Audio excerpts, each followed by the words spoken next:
He'd rather have a buffalo take a diarrhea dump in his ear.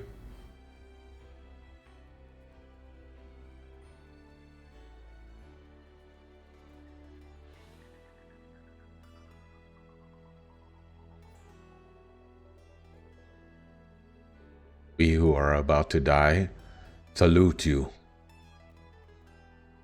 HTTP GameSpy? Inside the internet? Inside the internet, man. Why is it that the volume just changes? The volume just changes. Sometimes I put it on 70 and it's blasting out my eardrums.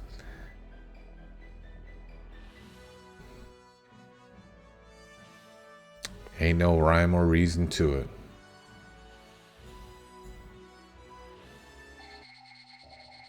Okay, what was I doing? Go to the engineering bay on level 4 and locate the 4 buttons to start a dissonance cascade that'll disable the annihilation plants. Okay, that's all I need. I'm not reading anything else. That's what I'm doing. Locate the 4 buttons to start a dissonance cascade. Okay, doing it. Oh dear. Are you friendly? No.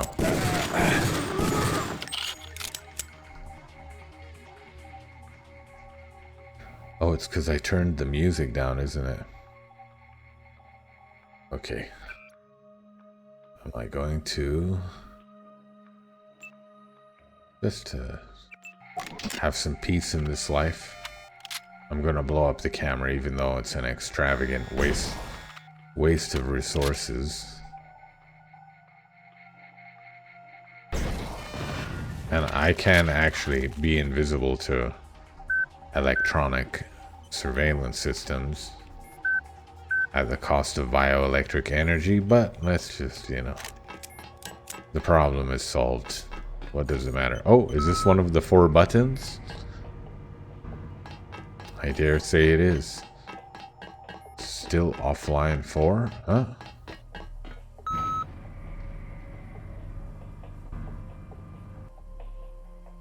Three.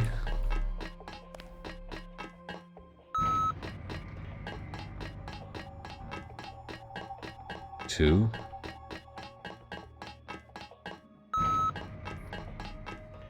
One.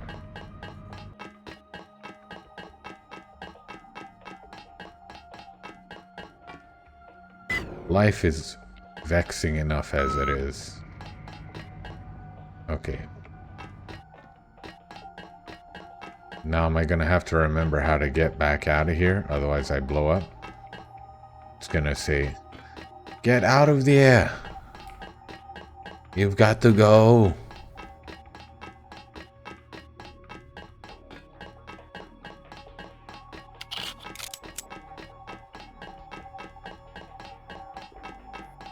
You've got to go. Get out of there.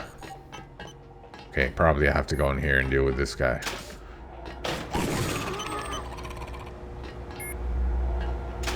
What a shame. Ooh, an AUG canister upgrade. Need this crap. Let's upgrade. I need to upgrade that. I guess it's fine. I'm way overpowered. I don't know if they were expecting me to have a much harder time. Too late for that. Too late for that also. Also too late for this.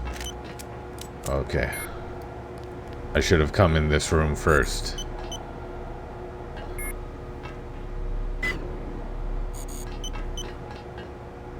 Report any possible reality desynchronization to your deck administrator immediately.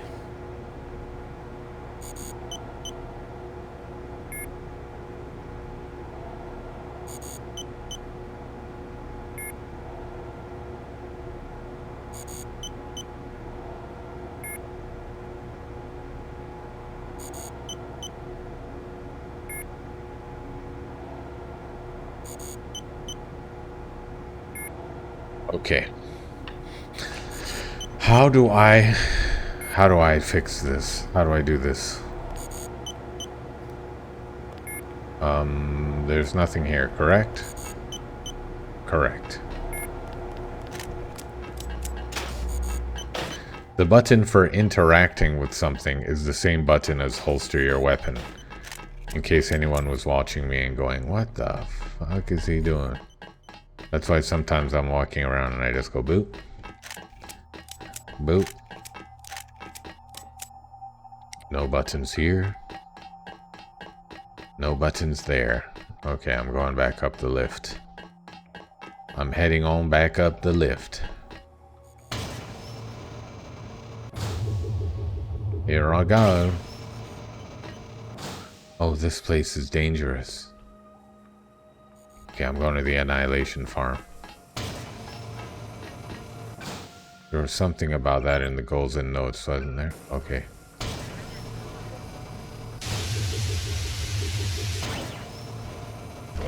Okay, what a perfect time to test out the strength of my drone.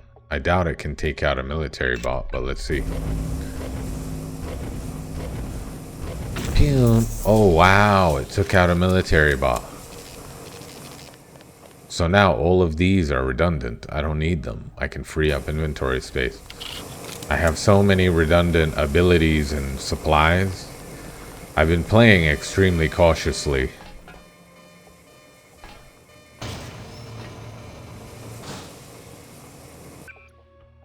Guess what, baby? I have a drone. Although it's a bit slow for this, I must say.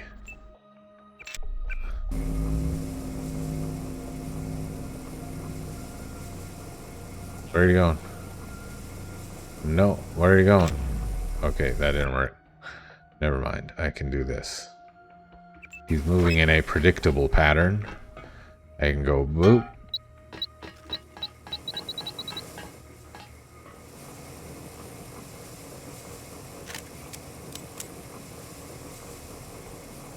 Here you go.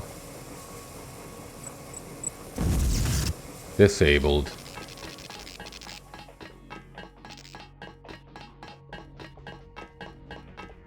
Aqua water. Game Spy decaffeinated coffee. Ah! He came right at me. I was defending myself. You all saw it. And this guy is also coming right at me, as you can see. Uh-oh, there's more than one.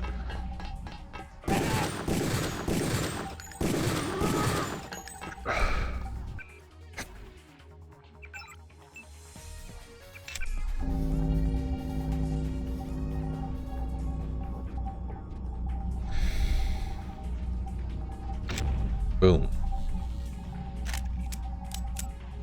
Oh, and a security terminal. Just in time to be too late. Overload spider bot power supply? Sure. Turn this off, shoot my enemies. Turn this off, shoot my enemies.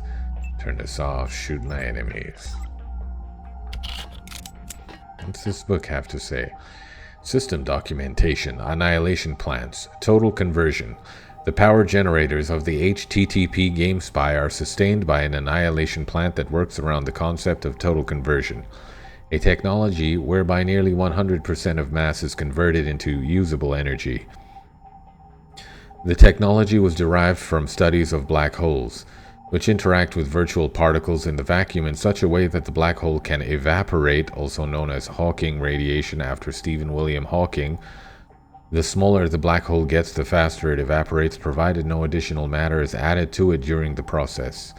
The so-called evaporant is a flow of subatomic particles from the hole, almost traveling at light speed. The escaping particles should optimally be a 50-50 mix of ordinary particles and antimatter particles, due to the nature of virtual particles. The annihilation plant creates and sustains a small black hole with a fierce rate of escaping particles into which ordinary matter is injected to compensate for the loss of mass. A special regulation system is in place to prevent the escape of neutrinos and antineutrinos. This system will be discussed further in section 32.4 of this documentation. The escaping particles are then gathered and allowed to annihilate each other, as matter and antimatter tend to do, the effect of which is the total conversion of the ordinary matter into the pure energy of the annihilated escaped particles. Any matter could be used, but in order to solve two problems at once, a direct feed has been established from the central trash compactor to the station's annihilation plant farm. To secure a stable feed of matter to the black hole, a secondary backup feed of supercompacted surplus materials from the construction of the station is in place to take over if the trash compactors run dry. Cool. Can this technology be real?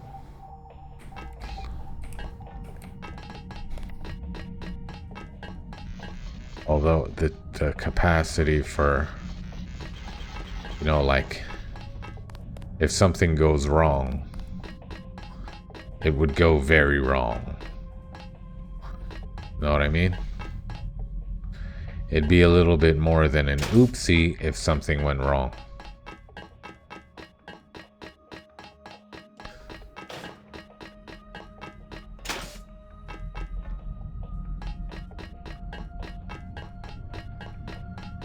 Slightly worse than just an oopsie doopsie. Whoopsie doopsie.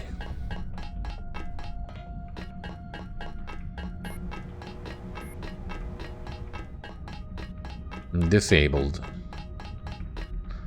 That button. It looks like it wants to be pressed. I shall push the button. Why is this button easier to access, though? Is this a worse button? Surely the button more difficult to reach would be the button, right? Although on secondary assessment, it's not that difficult to reach.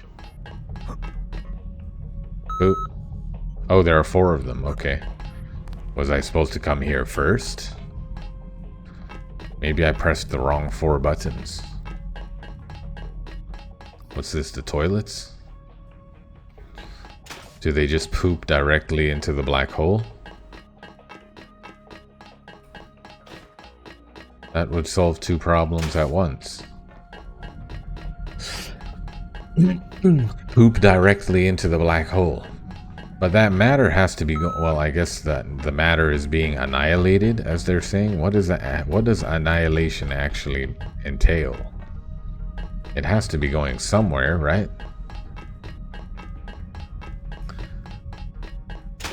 It's quite literally vanishing. How can that be? Or it's turning into energy. It's turning into energy. I guess that's a reasonable explanation. It's turning into energy.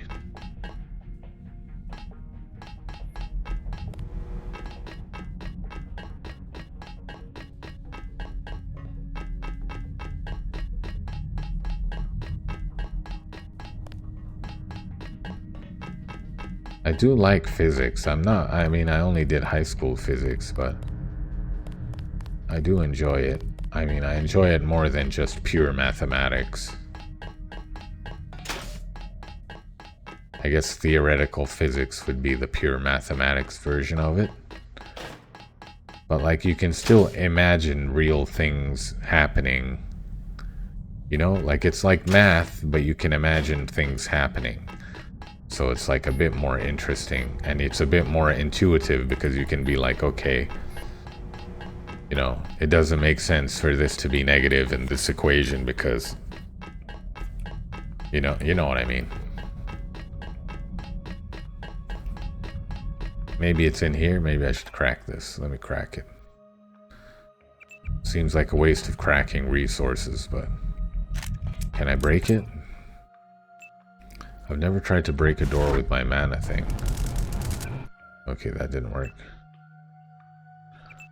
What's its base damage? Okay. It's definitely doing over 50 damage, so I don't know why it's not working.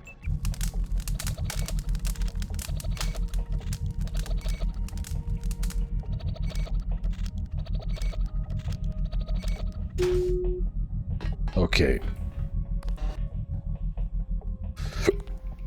And there's nothing here. There's nothing here. Okay. So where is the next button? It's got to be down there somewhere. Button. Button. Where? Oh.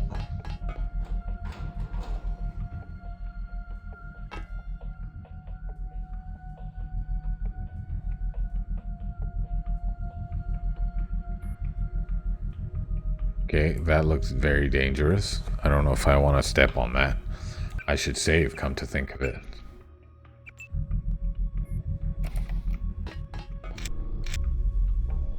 I'll just step on it for an experiment. Oh. Oh, okay. Spider-bot's already disabled. Thanks to my hacking abilities.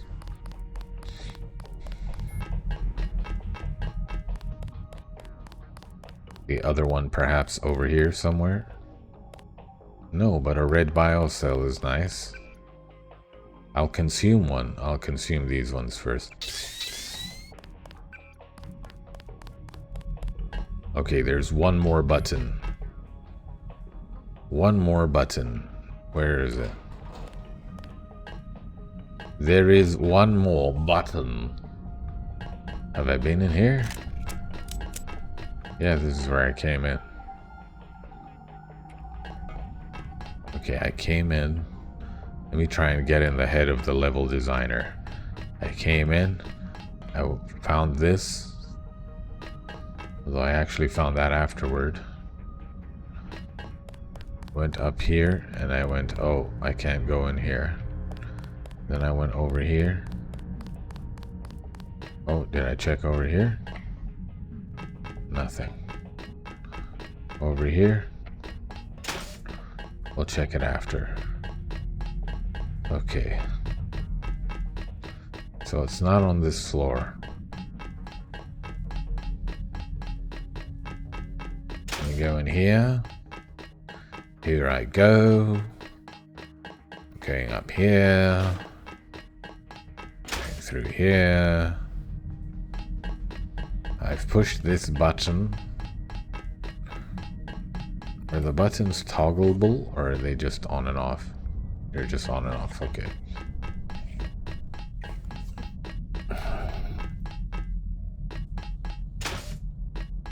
This takes me to the back down there. Where should it be? Where could it be? Where could it be, my man? My boy? Where could it be? Where are you hiding, Mr. Button?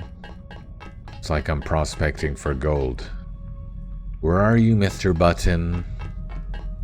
I'm coming after you, Mr. Pocket. Mr. Pocket.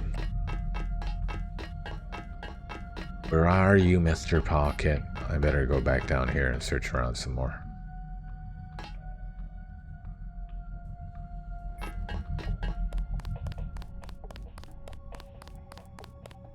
It's definitely not over here.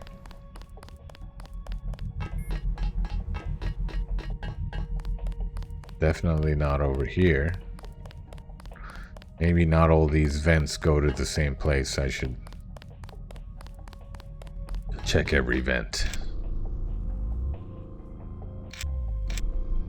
Oh, how cute. They think I would be still trying to sneak around the spider bot. I should try and do one of those insane runs where they're like, I do nothing run. I do nothing to make the game easier for myself run.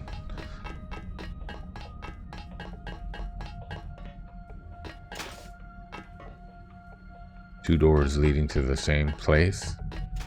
Absolutely diabolical. Where the hell is the last button? Hello, turret, do you know where the button is? I cannot find the last button. It's like I'm playing Abiotic Factor.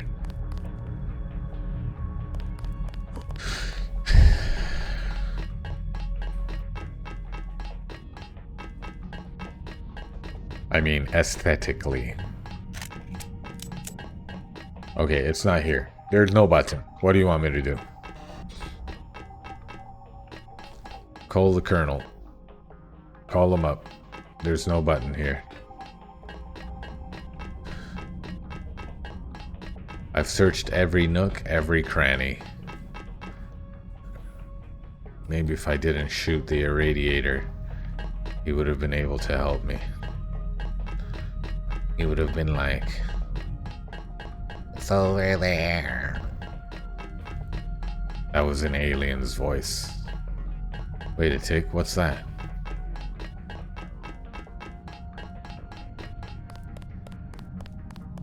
What's that? Hold on.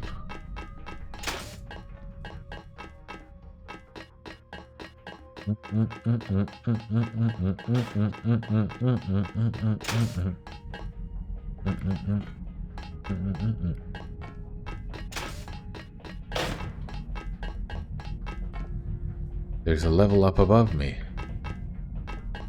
How do I get up there?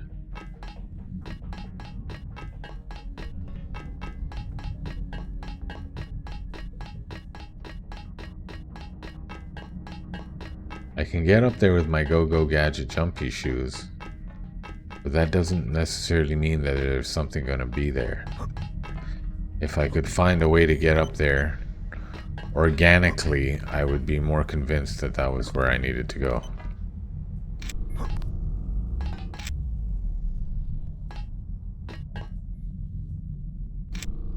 Ugh. Okay. Okay. Here's what we're gonna do. We're gonna check what's in the other side.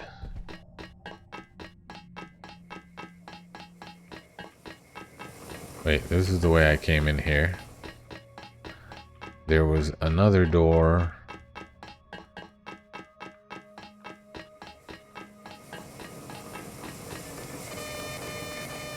Oh, shut up. I got something for you.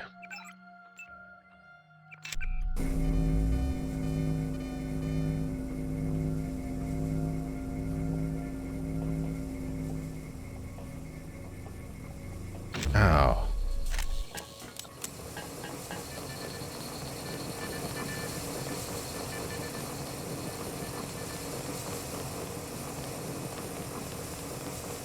Okay, it's not here.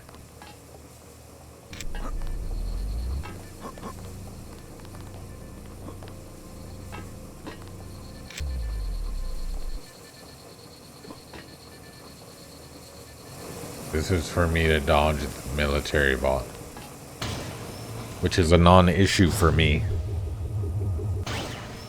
In my current state, military bots are not an issue. What about left lead operations? Gravity amplifier. Let's try lead operations.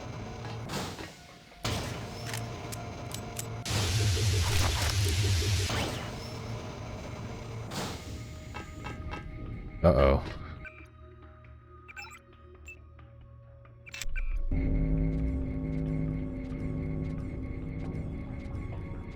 Pew.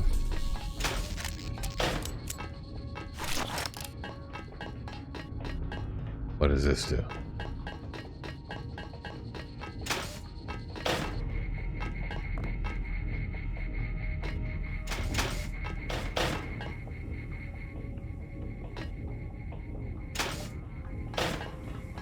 Are the firewall agents going to be hostile to me?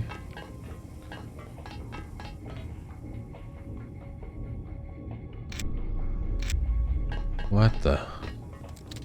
This week's code to the elite room is 51557077. I'll just leave this note for you here. It's not like anybody is just gonna come along and find it. Hey. Well, my dear, that's exactly what I just did. I done came along and found it.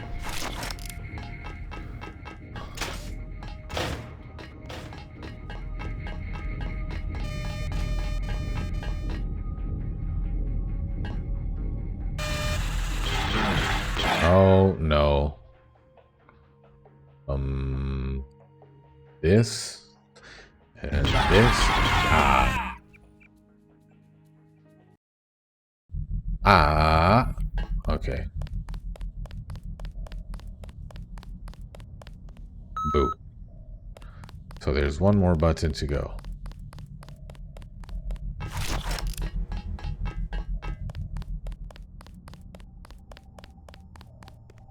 Got my bioelectric cell.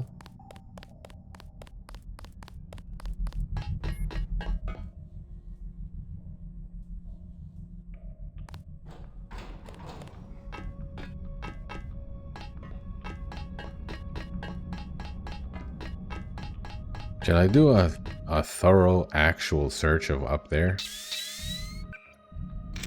I don't think it's going to be up there. It would be a crazy place to put it. And it would be some trouble to check. Are these explosive? It's too heavy to lift.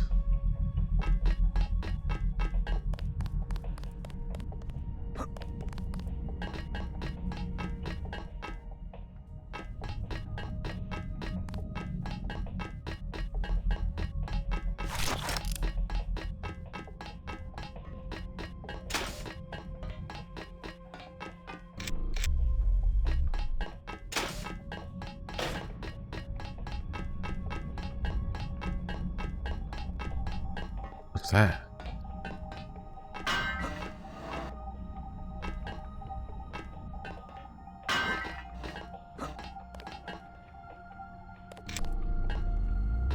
There you go.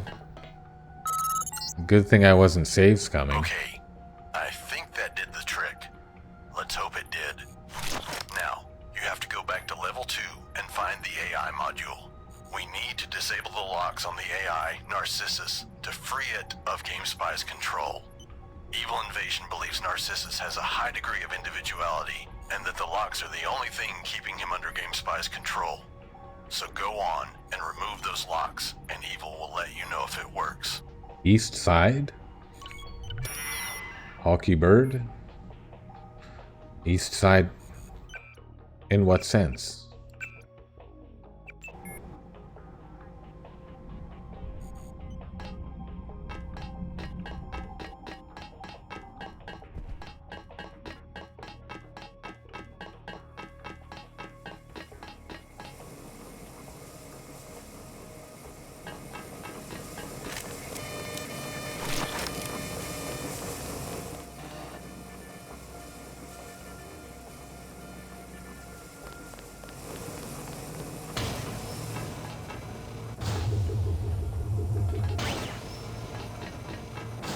Okay, he told me to go to floor 2. And how did I get down here? I believe I jumped. Can I jump back up? Well, worth a shot. That would be the least path of resistance. Ugh. It's too high. Okay, so gravity amplifier. Just what I need at a time like this. Ah. Oh. Oh, Lord. No, please. Ah.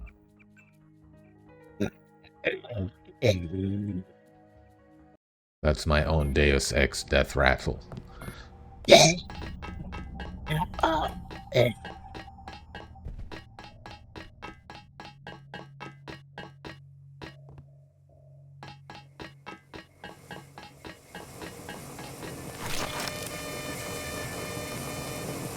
Please do not give me problems, please, cameras. Okay, artillery power, gravity amplifier, no. Lead operations, no. Let's go artillery power. I think I disabled the artillery power. Yeah, I think I did.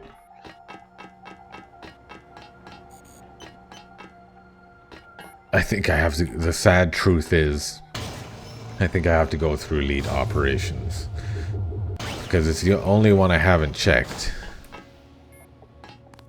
And I got down here just by dropping down and using my AUGs to not die from the fall damage. So I have no idea how I would have gone down here if I didn't have those augs. But I'm about to find out, aren't I? Let's use a lamb, why not? Boop. Vaporized him. Oh, I was hoping it would vaporize the camera and the guns at the same time. That's why I opted for the lamb. I had plenty of more cost-effective ways of taking it out. Okay, this will probably come in handy. I'll make extravagant use of a GEP launcher round to take out a camera. It's very absurd, but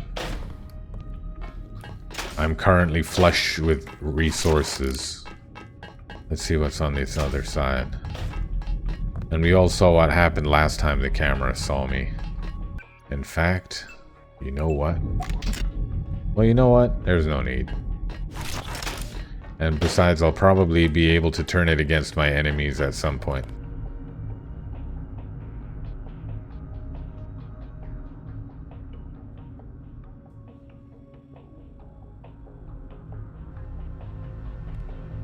Ouch. What the? It's bonking me all the way back down. Okay, take me back up. Where's the opening? I'm picking up speed. Oh god, no. What if I shoot down? Will it blast me back up? I'm suspended in midair. Oh, okay, here I go. I'm picking up speed again. No, yeah, okay. Chestnut, what the hell are you doing? Ah, Scara. Going to try and turn me to your side at the last minute? Not on your Actually, life. My money's still on Kylie kicking your ass. I've Kylie? spent millions of credits boosting that girl with nano-augs and cybernetics. I'm eager to finally see some return on my investment. You better prepare yourself for bankruptcy then, because stock in Trescon Unlimited is going nowhere but up. What exactly is this cause that you're so willing to die for? You want to save the city? Is that it? Are a bunch of worn-down buildings and garbage-littered streets worth your life? It's not the city, Scara. It's the people in it. And I have no intention of dying. This whole affair is a mistake, you know that? You could have joined me 2 days ago. You could have been up there securing your place in history and earning a chair next to mine. It's clear that you have talent. Even if they are brutish and based on simple physical skills. It tears me up to see them go to waste like this. It tears you up to see them not making you money, perhaps. But that's why we'll win this fight. Because you and your company stand for nothing but power and greed. We fight for democracy and freedom. Freedom is the illusion of an imprisoned mind. Leonid Surikov. You'll do well to remember that. Better men than you have ruined better societies than PDX in the quest for freedom. I offer stability, organized and efficient. You offer what? Revolution.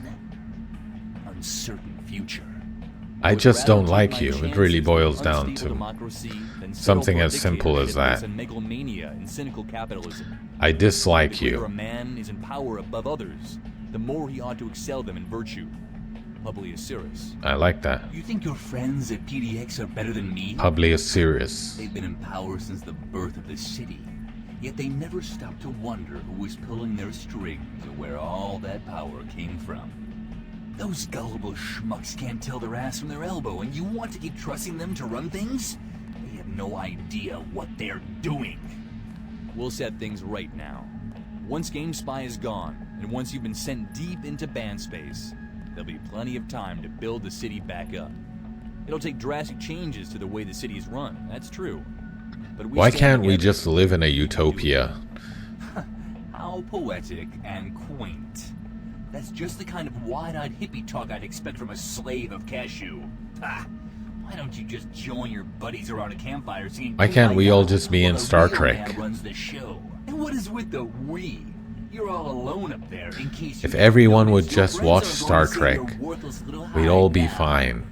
They're busy fending off your commandos, you scumbag. Everyone should just watch Star Trek The Next Generation. My commandos have already won. The PDX firewalls are beaten, and it's only a matter of time before my mercenaries capture Cashew and Phasmatis.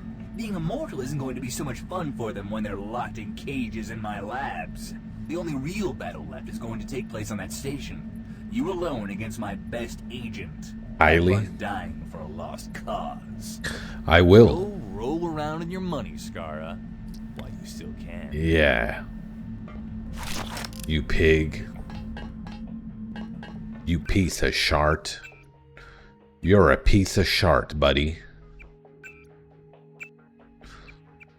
You're a bloody piece of shart.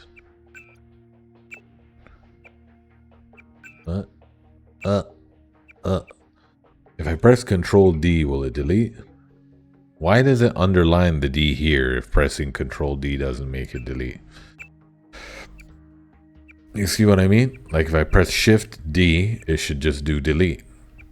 Because, you know, and Shift Y. Oh, that worked. Oh, just pressing Y.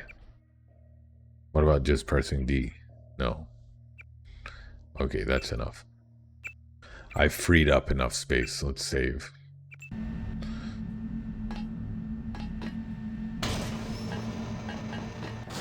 I've been here before. This place is familiar to me.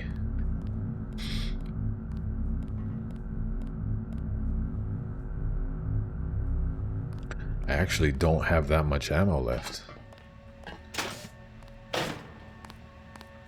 Friendly. Oh yeah. I'm here. It is friendly. I need to go to level 2.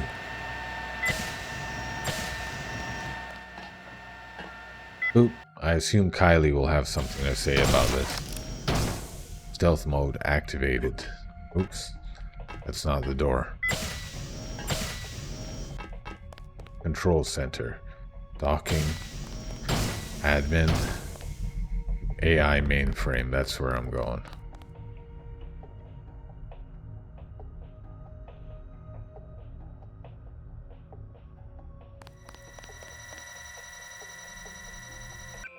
Two picks, you say? It's a steal. I'll take it. I'll take it. It's a steal.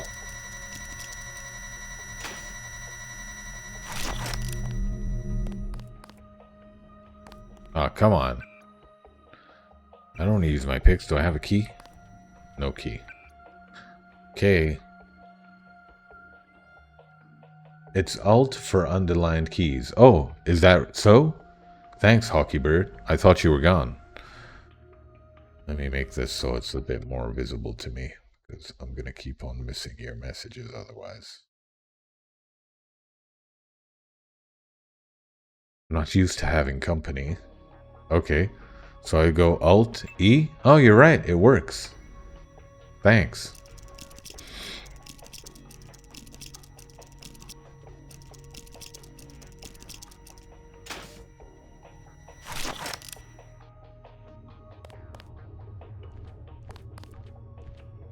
Oh, it's Kylie. Well, if it isn't Kashew's pathetic servant. Well, if it isn't Skara's love slave. So now you're jealous of Mr. King? Love slave? I almost feel sorry for you, Trescon. Perhaps a brave act of euthanasia would be in order at this point. What are you doing here, Kylie? What do you think? I'm here to stop you, of course. I'm here to put an end to your idiotically naive plans to save the world from Mr. King. Why do you work for him, Kylie? Why do you take orders from a psychopath? I didn't think he had enough money to pay for your shattered dignity. Your psychological games are wasted on me, Trescon. I know what you're trying to do, but this is not a fairy tale. This isn't a Disney movie where the bad guy is redeemed in the end. In reality, there is no good or evil. Oh, There Kylie. is only power. How did you get to be so cynical? I remember when you still cared. Whatever happened to you? Was it my fault somehow? Did the sheer futility of our Don't work do that finally to get you? yourself, Trescon. It's very simple. I grew up. Oh dear. Then I wish How you had. sad. I enjoyed the times we had together. I don't want to kill you, but I must carry on with my mission. Please step out of my way, Kylie. You didn't honestly think it would be that easy, did you? I hoped it would. Very well then. I guess you leave me no choice. Just do me a favor. Don't try to knock me out. I'll try and knock her I refuse out. to submit myself to your silly mercy. I don't have any way Fight of to knocking the her death. out efficiently. It's a question of honor. To old times, Kylie. To old times. But she has an alien. Trescon, come and get some. She has an alien. What the hell? No! She's fighting. Holy This shit! thing should have a built-in vacuum cleaner. Damn. She killed me. Okay, that's alright.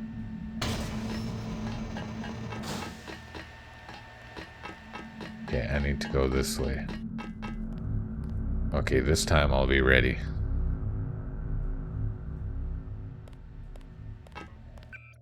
I need to make myself into top physical condition.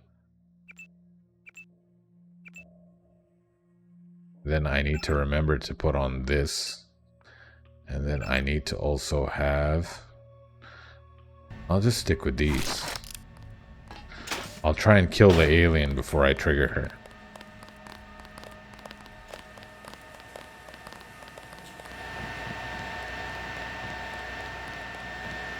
Or actually, she was fighting the alien, wasn't she? Maybe the alien will work to my advantage.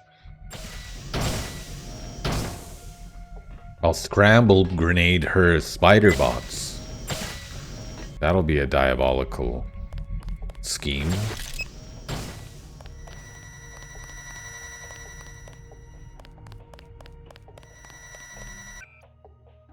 Gotta do this again.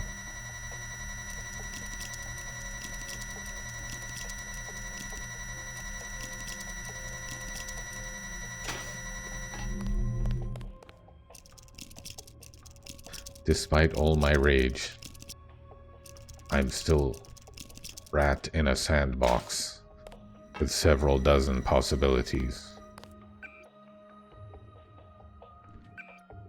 Okay, let me save here. Gonna no. Okay, not yet. Stay away.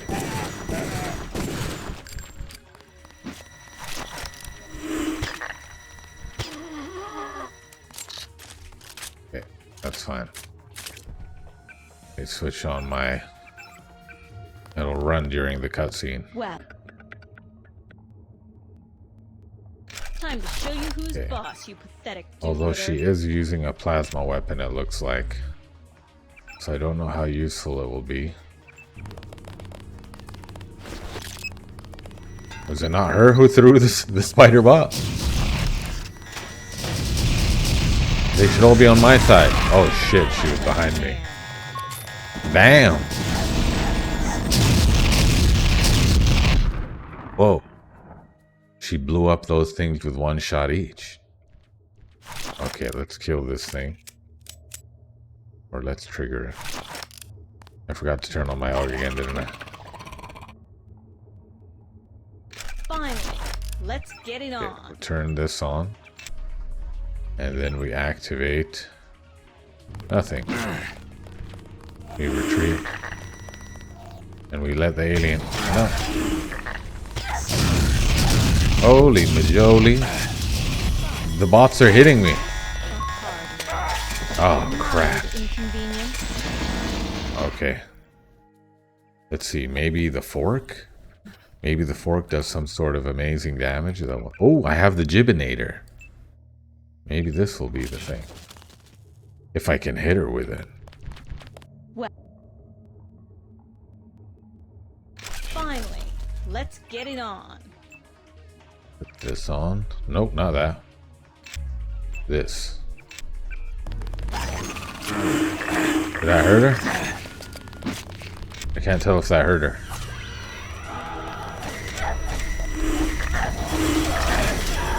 Got her. Oh. Okay. This.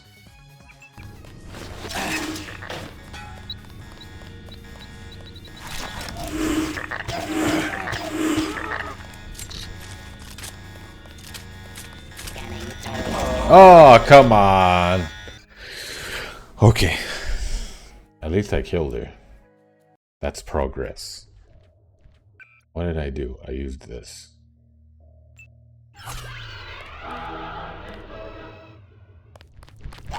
Well.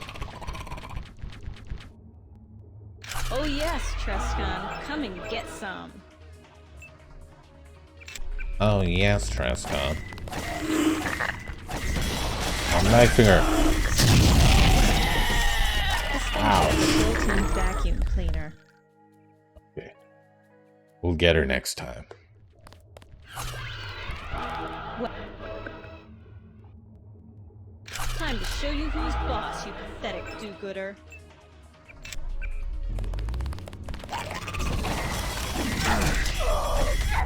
She's reloading. Now's my chance. She's moving.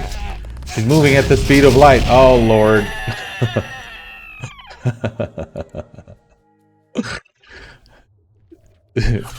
Why isn't it working? Okay. Finally, let's get it on. Okay, go. She dropped the spider box. Diabolical. Diabolical behavior. Okay. Okay, here we go. Do this. I got my own diabolical behavior. How's that? No, don't, no. This idiot can set it off? Of course he can. For some reason I thought it would be like smart enough to distinguish between a real thing and a robot. Crap. Okay, let's see. See how it shakes out.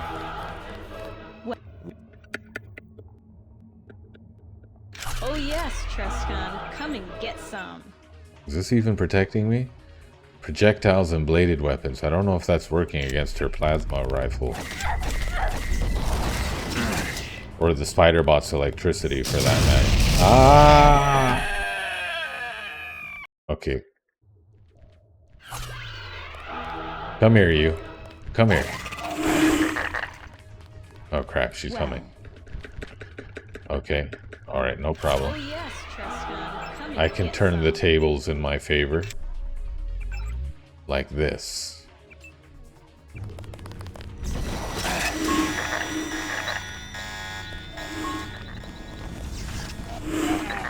Would you, listen, dude, would you just shut up and leave me alone? Okay. Did the robots kill her, hopefully? Maybe the robots killed her.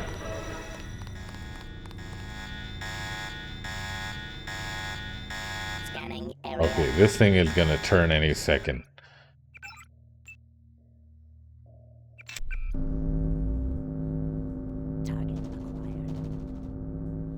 The hell? I can't pilot this thing. Okay, I think she's still alive. I think she may still be alive. Let me send in my drone to... What the? The drone is haunted. Oh, I need 9 seconds for reconstruction. Is she still alive? Oh, she's dead.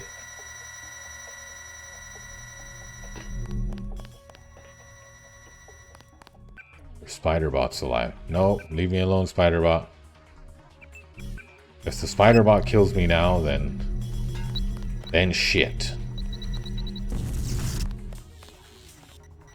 Did I get it?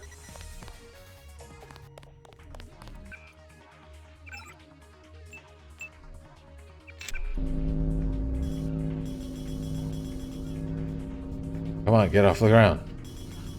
No, stupid drone. Where is it? Boom. Got it. I killed the final boss. This mini spider bot. Ooh, she dropped a health thing. Kylie's rifle and a dragon's tooth sword.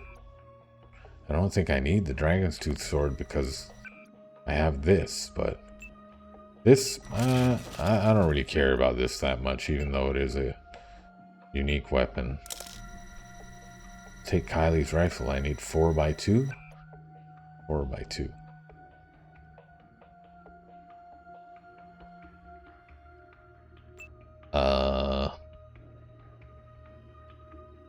Play some Sudoku. I mean Sokoban. Okay. There we go. Oh, 4x2.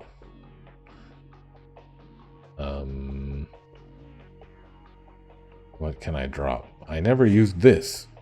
I actually had a lot of options to use against her. I could have used this black hole generator on her. Okay, I'm 3x2.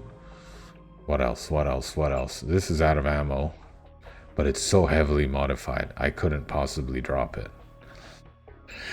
I guess I can drop the Gep gun. Do I want to risk it? Yeah, I'll finally get rid of it. I've been carrying this thing around the whole game. Is this even worth it? What's my heavy weapon stat at? And it takes as much as the Gep. Oh, this is her gun. Okay, so I won't take this, but I will take this. And I can't carry the dragon's tooth. Shoot spider rounds. Okay, well, unlucky. Sorry, Kylie. Turns out using the scramble grenade and deliberately triggering the lasers was the strat. My first instinct was to use the scramble grenades. Is this where I'm supposed to be going? What? Warrior, Fargo, Sluggo, Hardcore, Pawn, Delson, Tuttle, Silver Dawn. Is that a poem? I heard something. I heard something growling.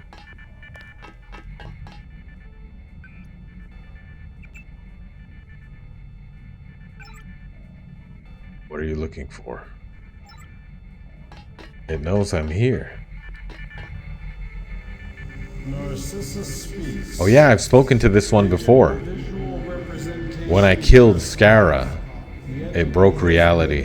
To us through a series of loosely connected events, carefully engineered by our subroutines with this outcome in mind. You believe you are a hero of your own free will, but you are mistaken. Free will does not exist. I agree. You're the narcissist who's been sending me those random Anything else? DMs, eh? Why didn't you call me flesh being or fleshling or whatever this time? At this time, the entity addresses the puppet, not the puppeteer. I'm not sure I understand. You're calling me a puppet? Uh-oh, You mean he's because about this to is my break the fourth avatar on wall. these forums?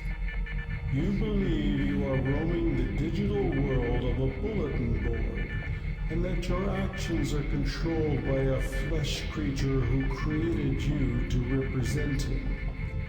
This is not the case. You are in an altogether different type of digital world created by the entity, and the man you believe to be your sole creator is but one of our subroutines. But who controls me now then?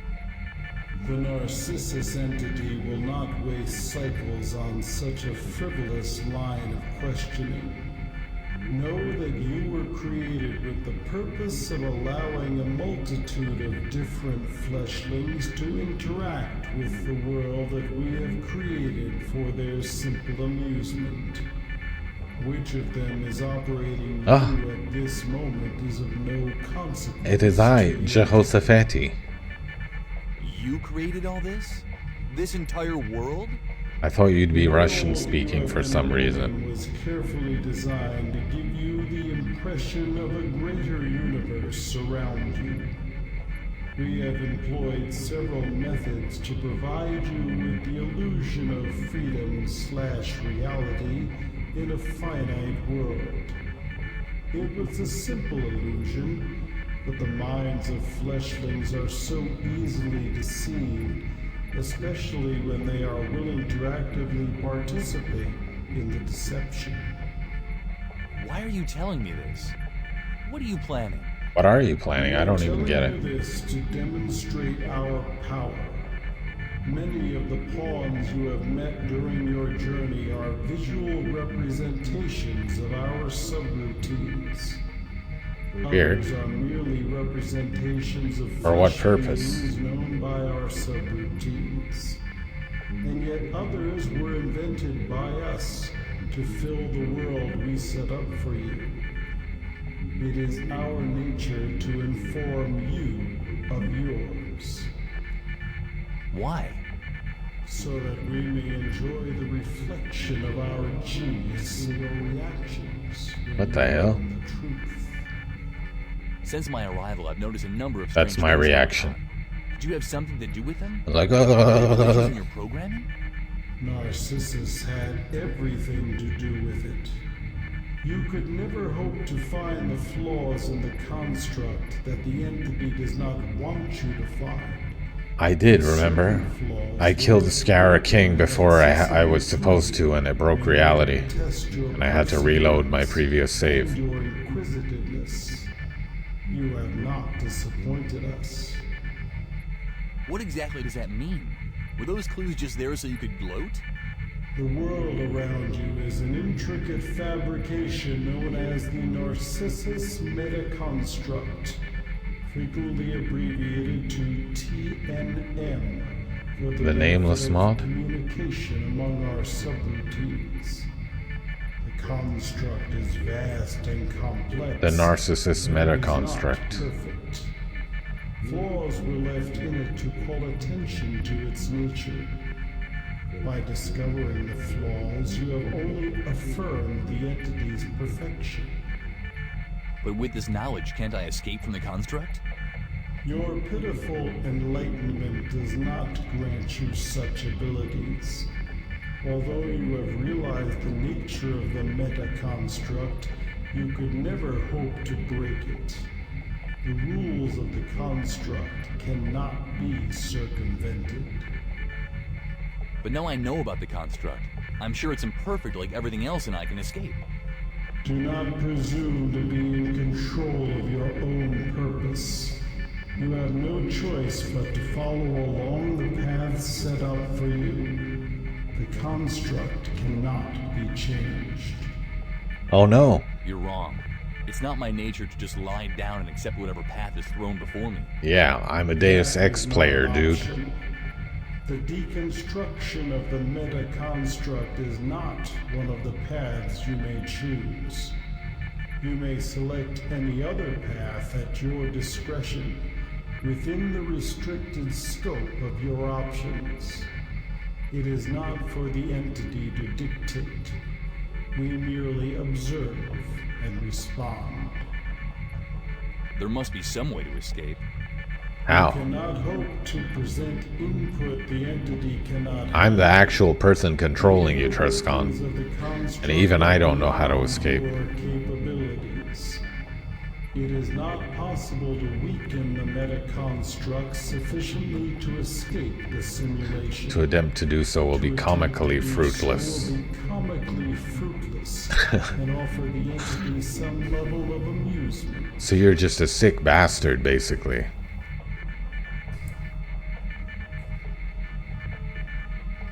I'll prove you wrong, you crazy machine. I'll just say, this is a lot to take in all at once. I will consider what This you is a have lot to said. take in all at once. I will consider what you've said. All is well. We are not like the others. Okay. Well, we're living in a simulation. Everything's fake. Everything's fake and I'm just a puppet. What now? Stop it. Didn't you hear what I just said? We're all living in a fake reality, you stupid camera. I don't have time for your inane bleating.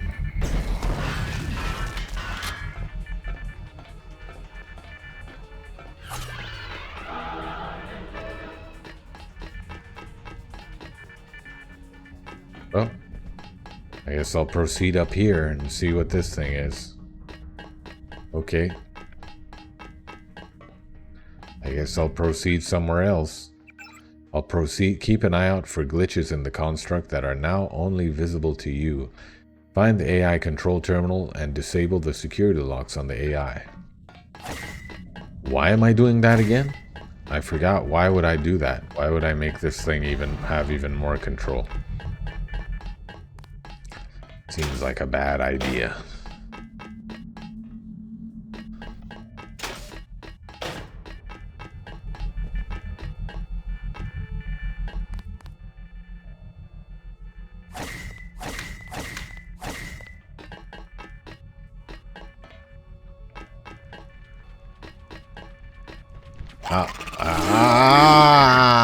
Come on. At least I saved after I killed Kylie. Yep. Kylie's dead.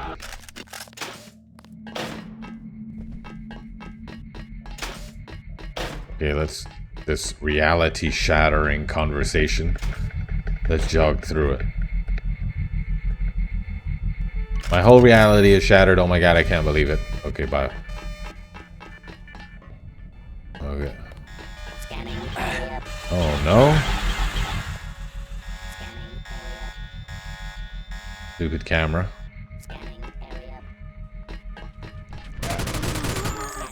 Wow, her gun is nice as hell.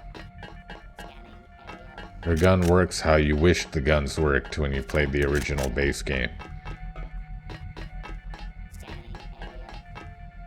Okay, I guess I'm supposed to do something with this computer. Good thing I'm a god tier hacker. Those whose terminal has been kicked off the network again, take a look at it immediately. Locate the problem. He has informed the keypad of his apartment is currently appeared at 94132. Okay, anything else? Hello, 480i. I haven't played TNM in years. I forgot all of this. Did you like this mod? Yeah, I loved it. I absolutely loved it. I will play it again. Probably I won't stream it every time, obviously, but I have loved it. I'm a huge fan of the base game, and I'm a huge fan of this.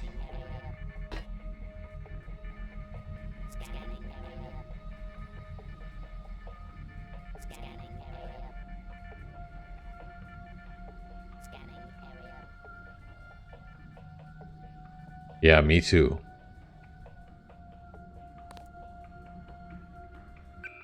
Please no. Please no, Spiderbot. I don't have time for you. Ew.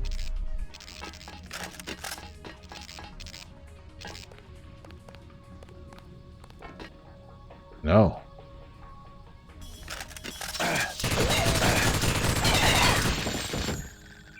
I should have known that wouldn't work. Why was my health so low in the first place? Is there nothing I can do about that?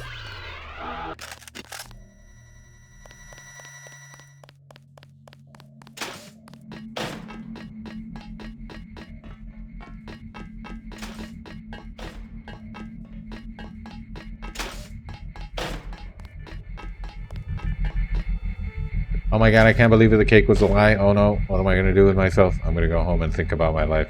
Okay, bye-bye. Yeah, it seems like they put a lot of effort into it, for sure. Seems like they did a lot of writing and all the characters have voices.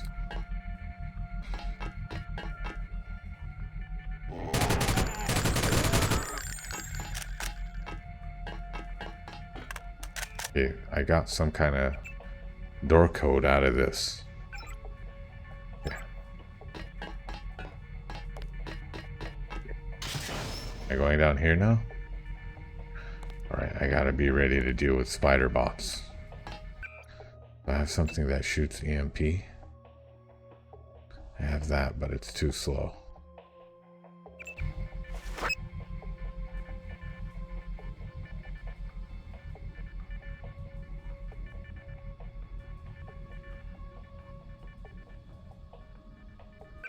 Am I doing it again? Okay.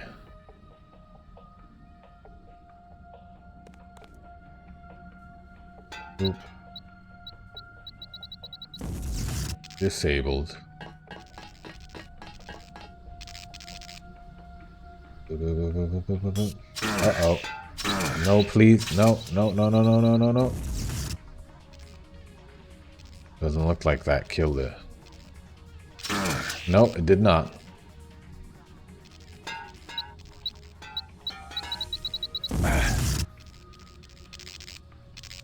Would it kill them to give me a medical bot? Give me a medical bot, dang it.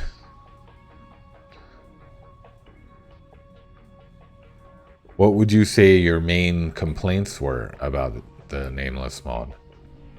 What were the things you disliked?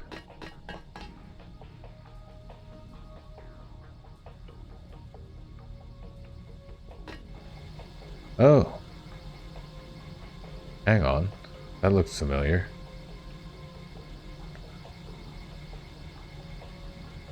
Crap, there's dudes down there. Oh, killed it. One shot at it.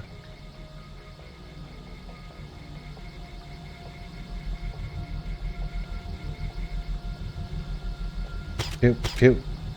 Killed him. Anyone else?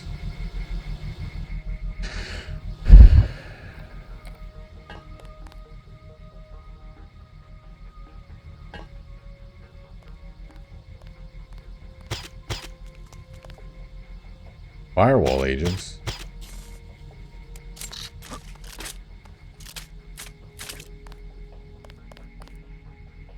What the?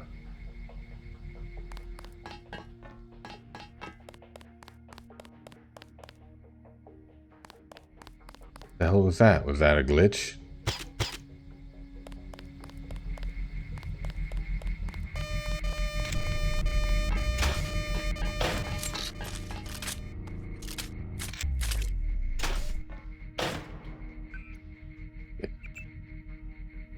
I wish I could find a security terminal. Gravity lift activation, that seems useful.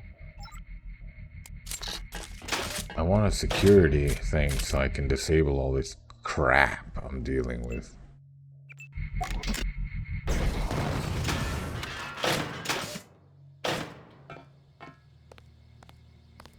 Oh, here goes the firewall agent.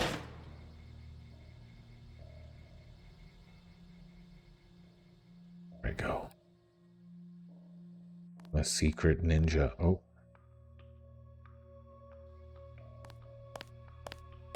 Pew, pew. Neutralized. Oh. Oh my god. It's in the Matrix. He returned to the Matrix from whence he came.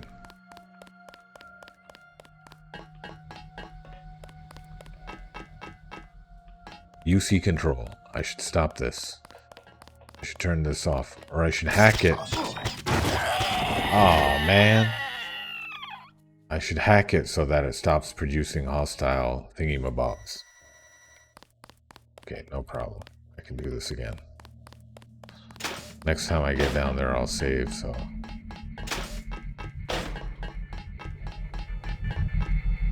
Oh my god, I don't believe it. Oh my god, I don't believe it. Bruce Willis was a ghost the whole time. No, no, no, no, no, no, no, no, no, no. Okay. Radar transparency. And I'm on my way down.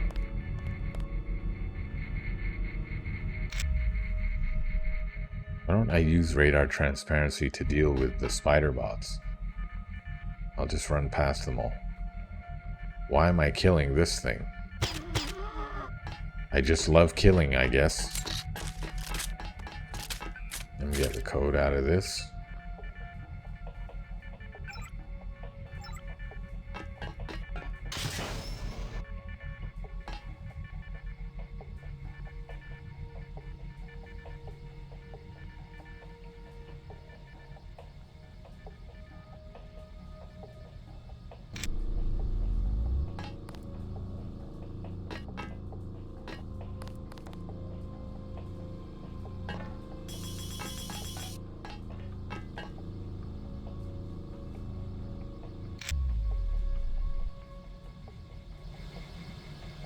Make better use of my radar transparency. That's my New Year's resolution.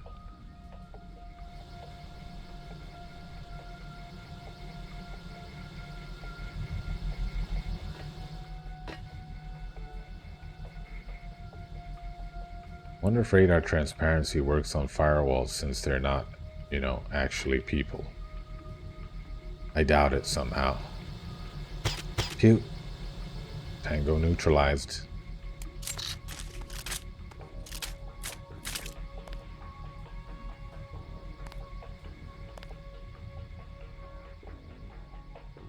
Okay, let's go see if I can shut this thing off. Do I know the code?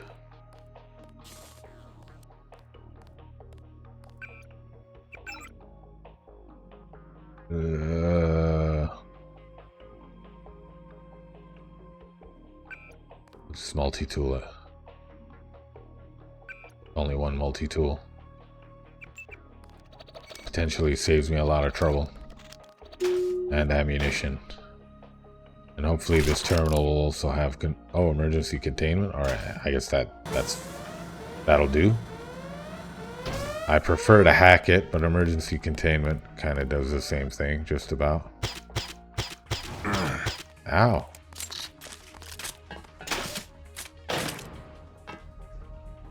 What is that? Is that a medical bot? It's vaguely medical bot shaped.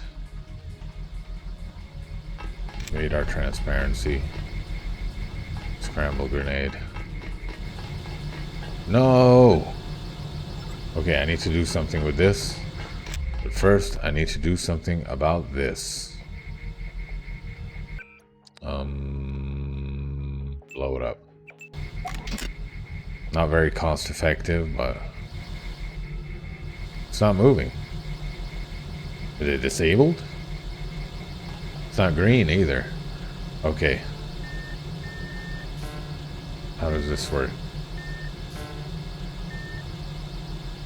Okay.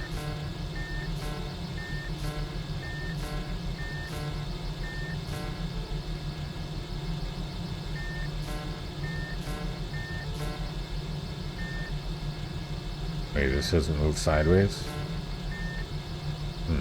Okay, wait, reset.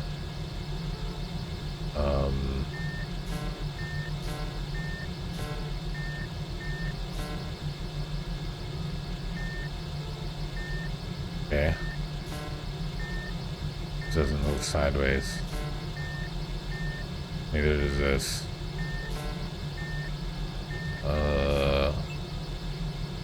Okay, wait.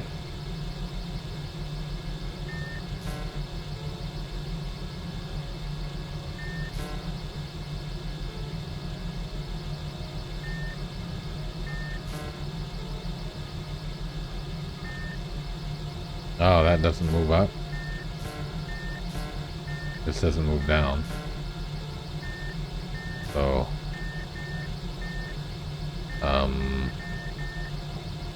okay, how do I get this to move?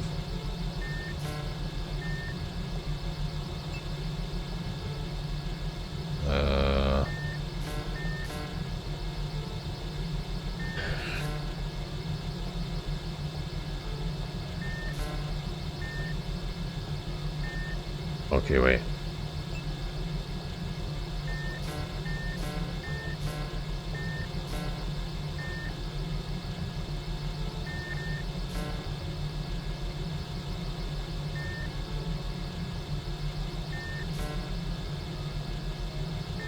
Okay, that didn't work at all.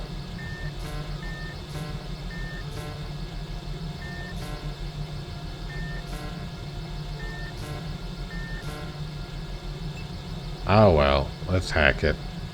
Hold on. Let's give it one more try.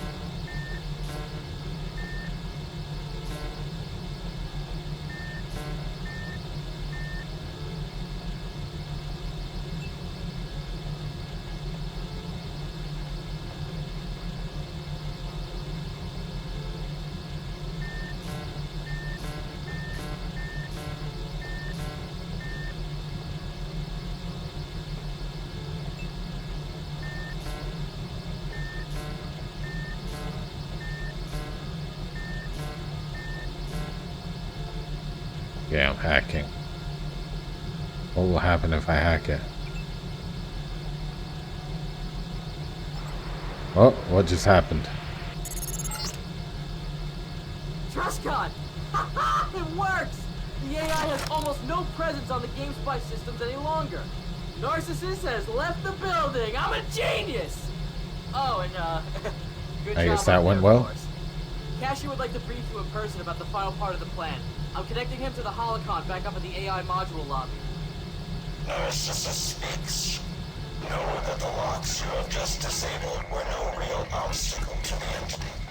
They were merely placed as another challenge for you, a means to judge your insights into the workings of the construct. We are pleased that you have chosen to stay on the path laid out for you by our subroutines. We have removed our presence and will continue to observe. Proceed, flesh creature. All is well. We are not like the others. Okay. I guess that's reassuring.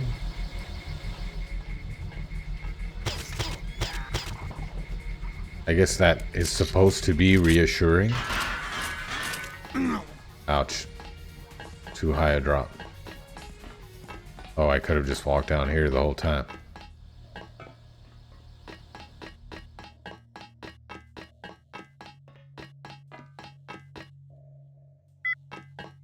Where's... Uh-oh.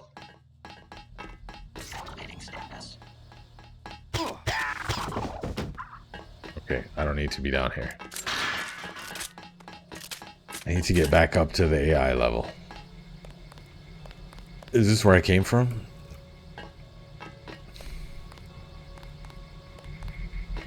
Okay. I'll retrace my steps.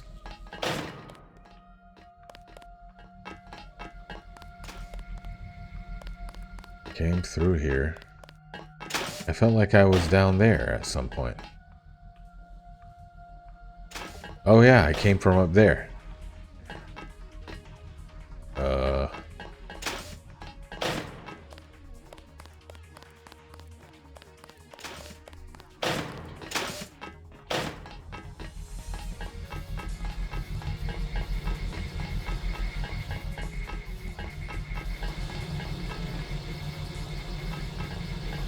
Yeah.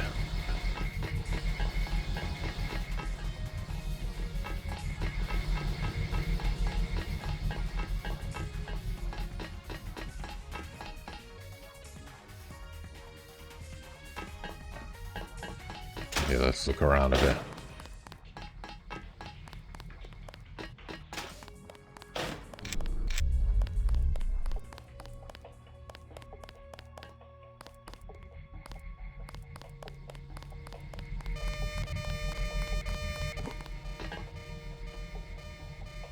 Bing bong, bing bong, boom. Nothing here. These are not real doors.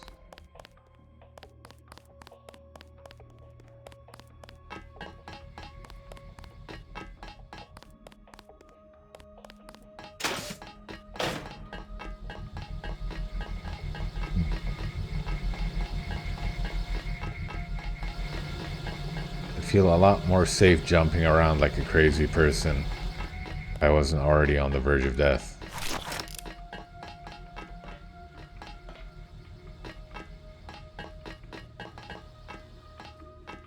Not to mention these firewalls are going to keep respawning.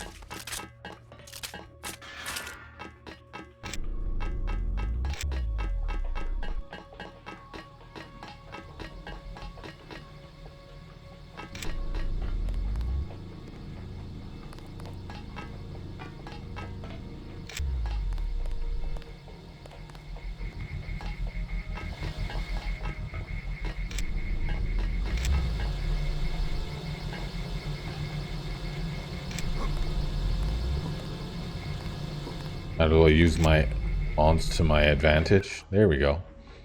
Simple as that. I think this might kill me. It killed me. Ouch. Don't tell me the last time I say... I need a freaking medical bot.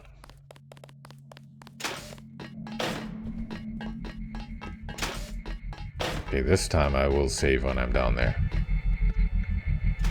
Oh my god, they were in a modern day the whole time. The village was like in the modern times the whole time. I didn't realize. No, go down, go down, go down, go down, go down, go down.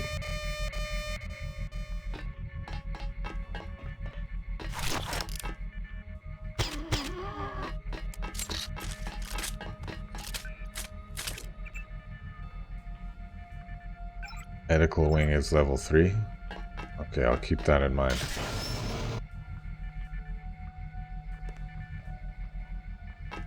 Ouch.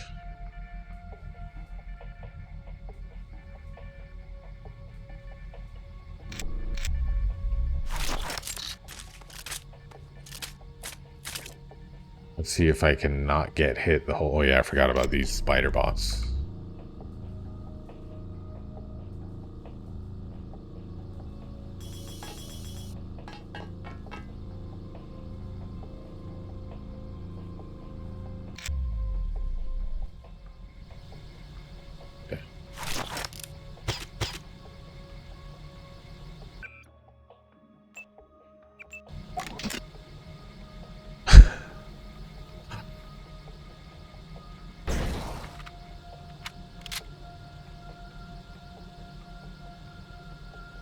I'll try and access the computer without dealing with anything else.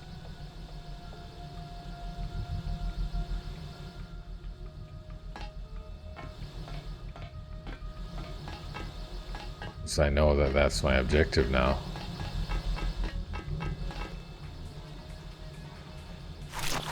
Combat music.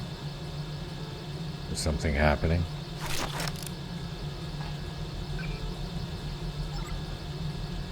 Wait, let's save here.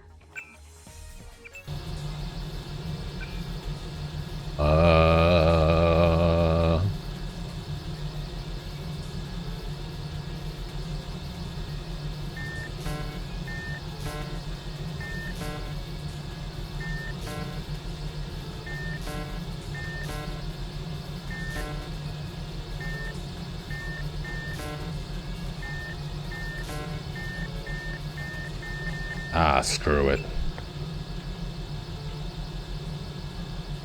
What if my hacking ability wasn't God tier? Truscon! It works! The AI has almost no presence on the GameSpy systems any longer. Narcissist has left the building! I'm a genius! Oh, and good job up there, of course. Cashy would like to brief you in person about the final part of the plan. I'm connecting him to the holocron back up at the AI module lobby.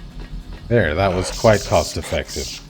Know that the locks you have just disabled were no real obstacle to the entity. They were merely placed as another challenge for you, a means to judge your insights into the workings of the construct. We are pleased that you have chosen to stay on the path laid out for you by our subroutines. Go. Removed our presence and will continue to observe. Proceed, flesh creature. All is well. We are not like the others. Yay!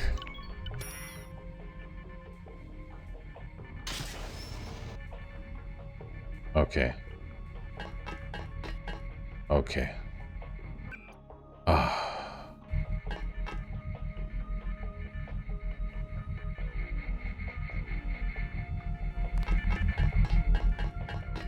Alright. My target is the AI. What did he say? He said go to the AI floor, right? He said there's a holocom on the AI terminal, something like that. Okay. There he is. Alright, Truscon. You're doing great. GameSpy has lost all control of the AI. Now I you didn't. just have to make your way to the command I center and defeated find the remote GameSpy. commanding controls. What makes you think everything will be alright if I ban Skara? Everything won't. But if we we can just stop World Corp's attacks down here, we can figure out what to do with the space station afterwards. How are you holding up down there? Not very well.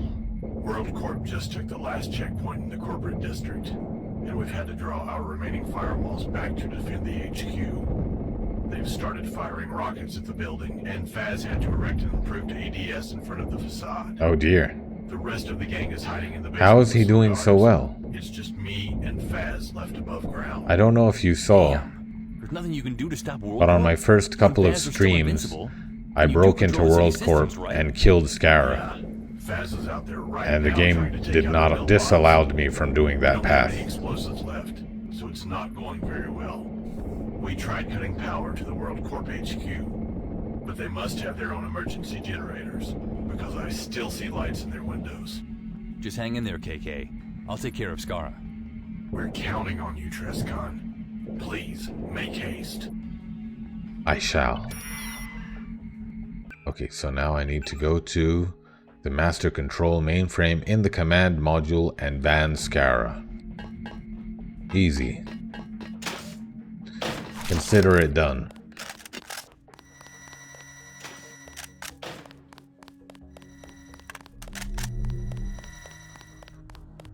How much ammo do I have for this thing? Ooh, quite a lot. How much skill points do I have? Ooh! Okay, well, I can make my pistols full. Let's do that just for the novelty of having full pistol. Is that dumb? It is dumb. It is dumb because I have much, much more rifle ammo and a very nice rifle. Okay, let's do rifle. I'm already a master of computers, as you can see. But it's very cheap to upgrade my rifle. I could do this and then do this. Okay, this. Okay, 7,290 minus 3,150. I definitely won't be able to do both. Let's do this.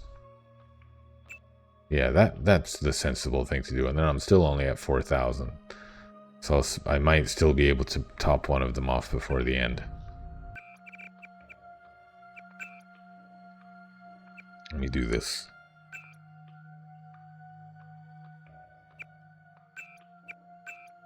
Oops, I deleted the one in Forum City. But I was having too much fun using the newly discovered shortcuts. And now, right when I'm about to create a save, the game will crash. Okay, I am going to the command module. Control center? Is that close enough? Okay, first let's see. Let's go to the medical wing. If it's close at hand, I'll top up my health. If not, I'll just go to the command module.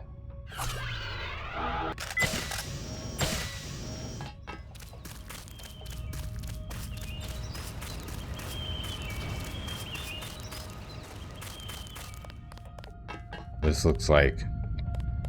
Okay, it looks like it's gonna be a thing. This looks more medically.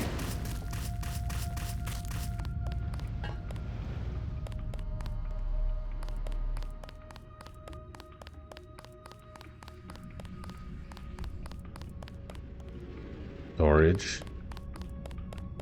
Medical.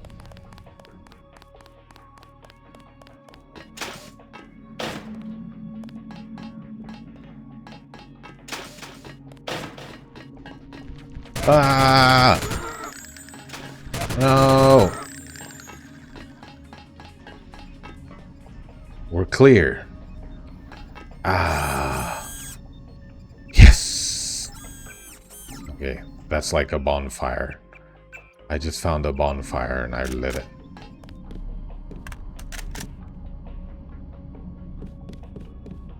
Computer's off. Oh no! A dead body. Gary Monroe. No! Gary! Achievement unlocked. The conspiracy is real. I just wanted to throw Gary. I held Gary in my arms. He's dead. I saw him with my own eyes. I held him in my arms. Okay, you know what? I'm gonna use this. Okay, that didn't take much health. I don't need to wait for the medical bot. Ah.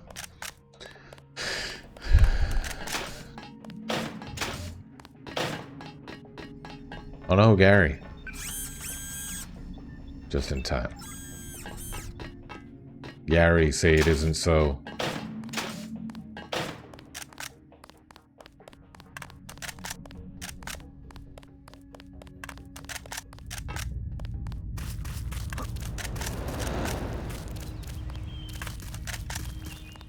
Okay, now where was I going? I'm going to 2.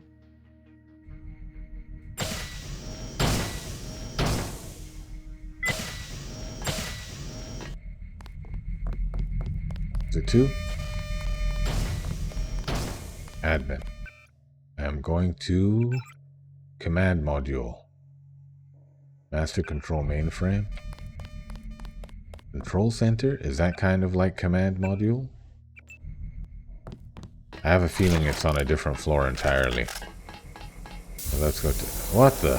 Oh, it's decontaminating me. Damn, look at her gun. The laser stays right on.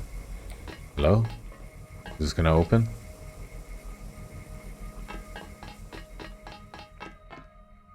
I'm trapped. I'm decontaminated. Let me through.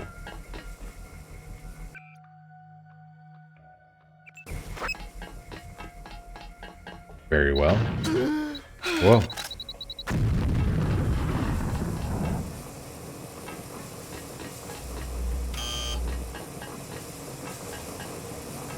What the?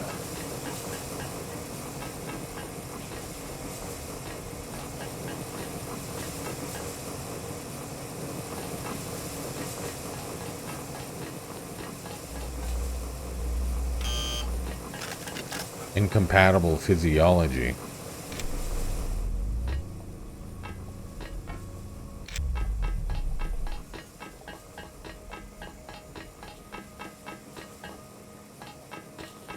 Hello? Hello? Okay, something tells me this isn't the right place.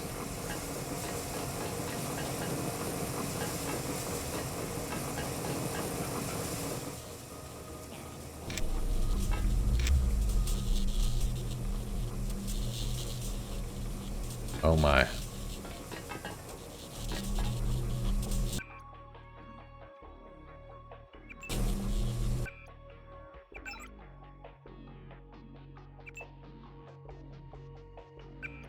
I don't want to. I can't do it.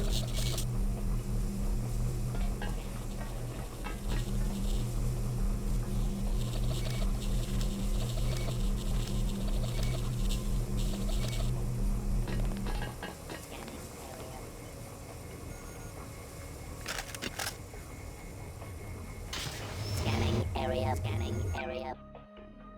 Okay, you scan that area. You go ahead and scan it. Live out your dream. Live out your dream. I'm encouraging you. Scan the area. Die, alien scum.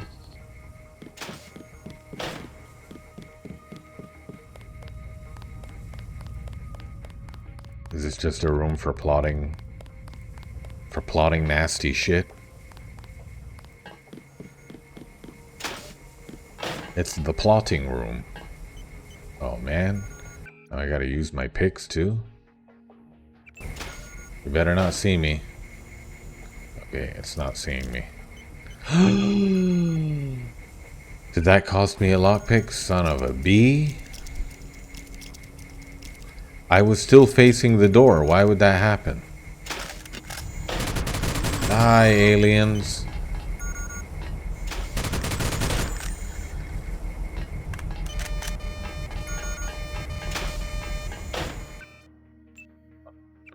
I have my anti-security camera countermeasures.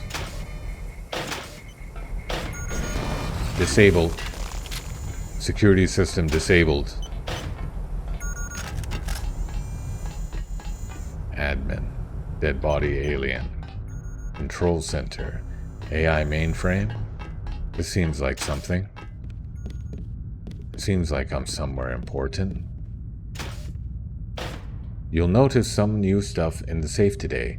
I took it off that soldier guy we pulled in last night. The 30-06 bullets were for his rifle, but I traded the weapon itself to that guy over from admin who really likes guns. Got 3 candy bars for them that he'd nicked from the kitchen. Pretty great deal if you ask me. Tried to trade the ammo for another bar, but he already had 30-06 ammo in his collection. By the way, I looked into that soldier as you asked, and as far as I can tell from his skin, I think he's from Frontline Force.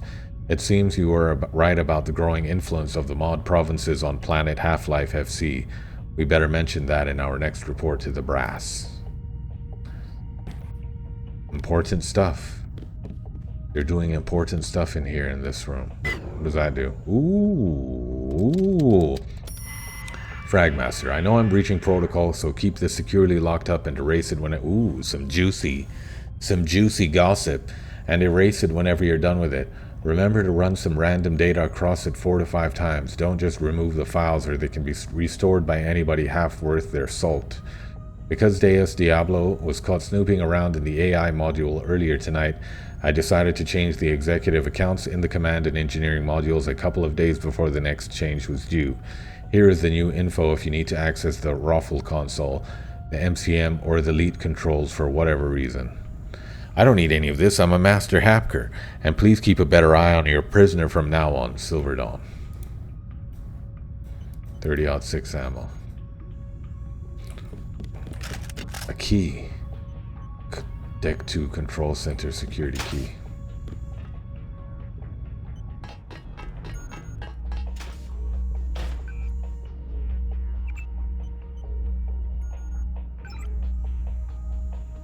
Camera off. Hold on, was there special controls? Too late.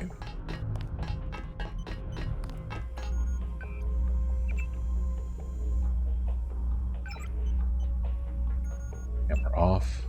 Camera off, shooting my enemies. Camera off, shooting my enemies.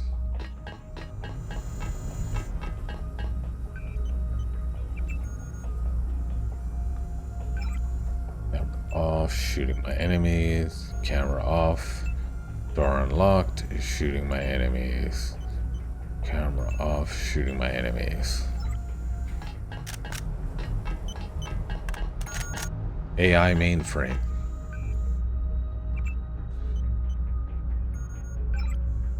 Camera off, shooting my enemies.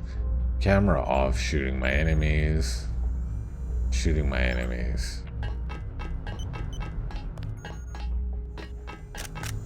Chicka jump. Chicka bum, chick bum. Am I done here? I believe I'm done here. Chili lily boom dag.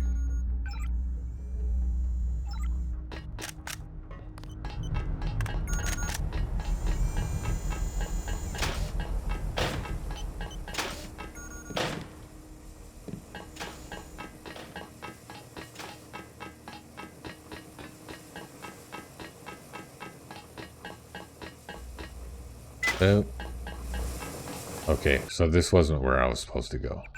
So where I am supposed to go is... Okay, I'll check every floor, basically. What's Narcissist's goal? Keep an eye out for glitches? Okay, I will. Okay, I'll keep an eye out. Do I have to break this too? What a freaking... Don't they know that I'm unstoppable? I'm absolutely unstoppable. Admin? I don't think I need to go to admin. Maybe I have some sort of... Okay. Master control mainframe on level 1. Okay, none of this. Level 3, apartments recreation. Level 4, annihilation. Okay, so I need to go to level 1 probably. What level am I on now?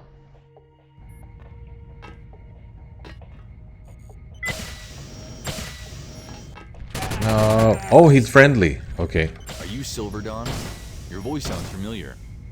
Sorry, I Not shot you. stand for this preposterous behavior. What is your business here? How I did you learn about the apologize. fire staff? Good thing he didn't die so You easily. have no right to question us. Indulge me.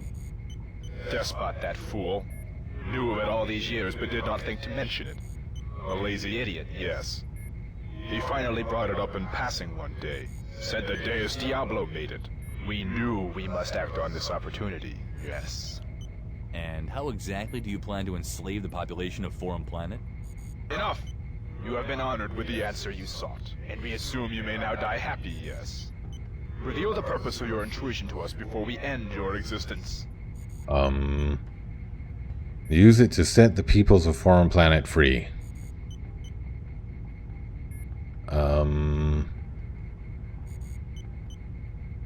What am I here for? I think I'm here for the top one, but I think he would like it if I said the bottom one. I'm here to wrest away your control over the station and use it to set the peoples of Forum Planet free. This must be some sort of primitive prank, yes. I would never allow such a plan to come to pass. Your efforts are doomed to failure, yes. Don't worry. It doesn't really matter what you think about it. Eliminating you is all part of the plan. I appear to have stumbled upon another boss battle. Made a grave mistake, Planet Sider. Good thing I shot him It will before we now started cost talking. you your life, yes. No, please. I got him. We could have come to some agreement. Why was he so, hostile, man? We could have worked it out. I want to be friends with an alien. Okay. Okay. All right. Hostile neutralized.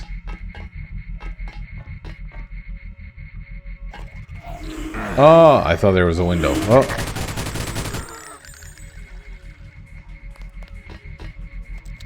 The security network on this deck was completely reset, which means new combinations for the offices. This includes your office, your neighboring office, and the high security office across the main hallway.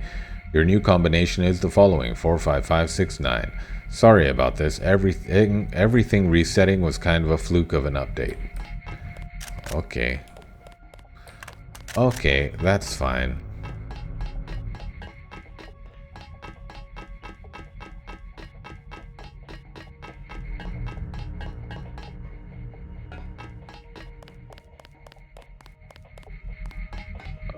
Oh, okay.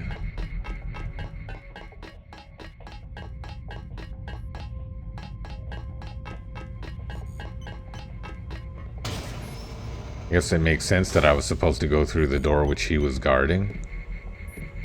Why is this camera not disabled?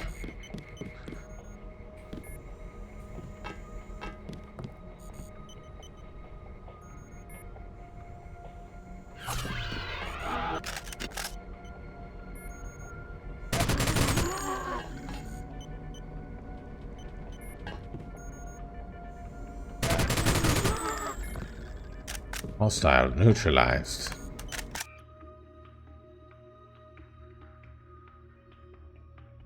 Oh. No. Boop. Boop. Boop. Even though it's already laser accurate. I don't know why I used that. Okay, what did they just give me? 45569. Oh, must be the wrong thingy. What does the thingy do? Private offices on this deck? What?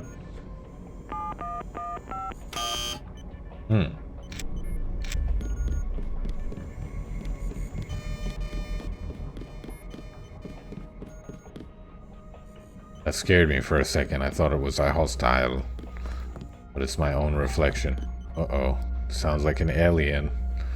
This should at least help me turn the security on my side. Off. Enemies. Off. Enemies. Off. Enemies. And this is unlocked. Might as well have it open too. Maybe there's no other way to open it. 4, 5, 5, 6, 9. Nope.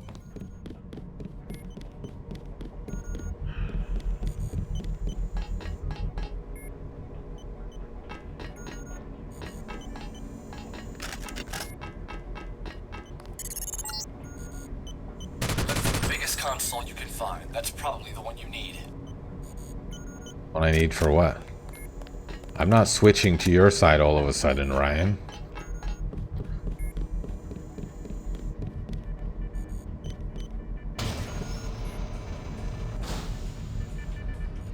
Oh crap, that's a lot of aliens. Back me up, machine guns. Yeah! Kill it.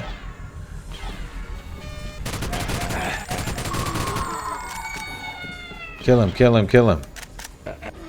Oh, whoa. Oh! What the? I really thought I had the upper hand there.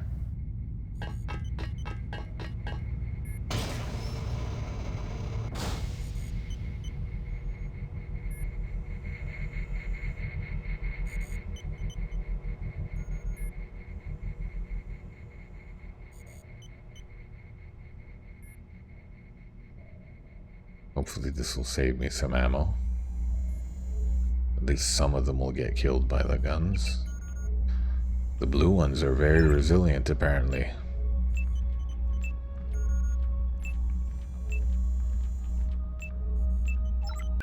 Okay. I'll let the turrets do their work somewhat.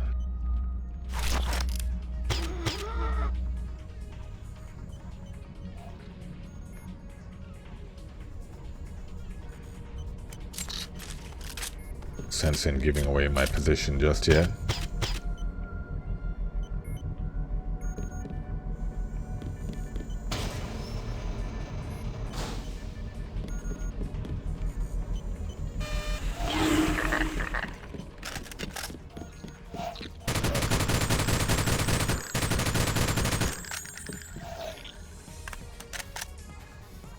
Got him. Where are the blue ones? Shoot them. Kill the blue. Uh-oh.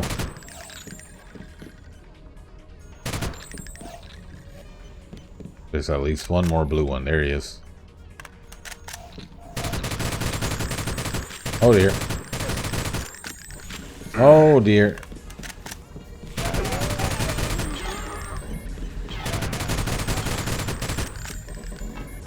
Okay, did we get them all? We shot all the aliens. Oh, there's still some left. Stealth kill. Uh-oh, there's another one. The guns are on my side. Shoot it. Go ahead. Do your thing. Do your thing, auto guns.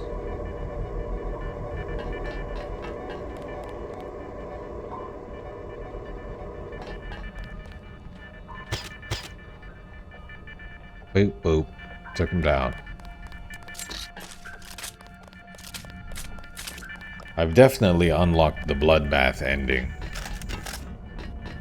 I've killed so many beings.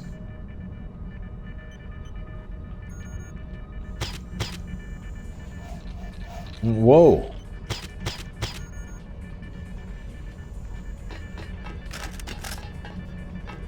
It came through the wall. Wow, this is a cool work environment. It's so atmospheric. It's probably conducive to doing arch things. Look for the biggest console you can find. That's probably the one you need. What the hell? Did I just take the long way around to wherever he wanted me to go the first time? Okay, lots of aliens on me. Ah.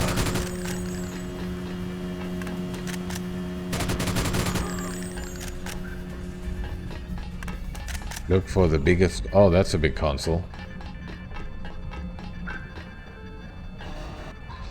Remote orbital frequency... Whoa! Whoa, whoa, whoa, whoa, whoa, whoa, whoa! No! No!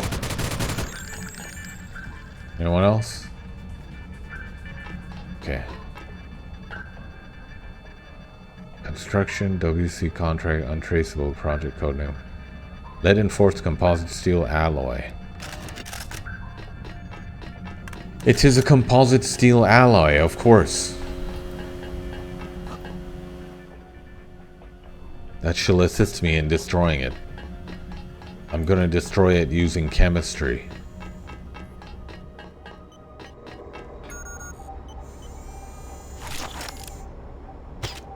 Good night, alien. He just stood there like a stupid watermelon with a face drawn on it.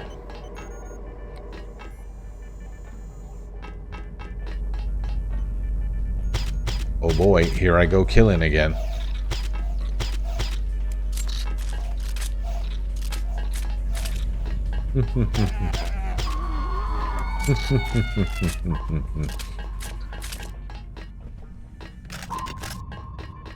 Foolish cat-eating aliens. Am I that extravagantly rich that I just squander a weapon mod?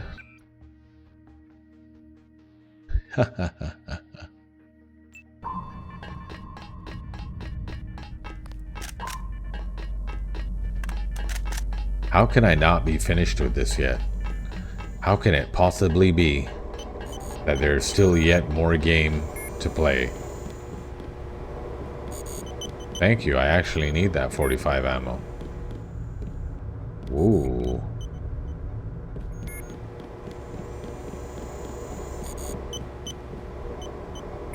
I just want to go to sleep with this in my ears. It's a little too busy. A little slightly less busy than that. But the same sort of vibe.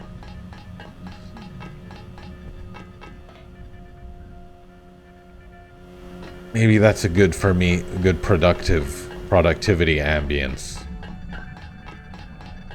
Am I supposed to do something with this? What's the deal?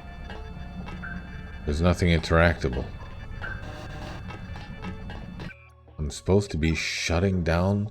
I'm supposed to be banning Scara with the master control mainframe, which is in, and where am I? Yeah. This looks like this, right? It looks like that. And I'm supposed to be on the absolute other side of that. Okay, I can find it. Okay, I can find that. Elevator?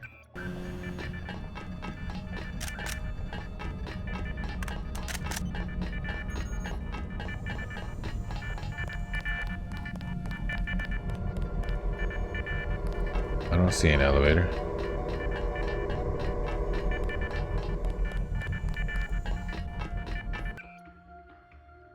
There's the elevator.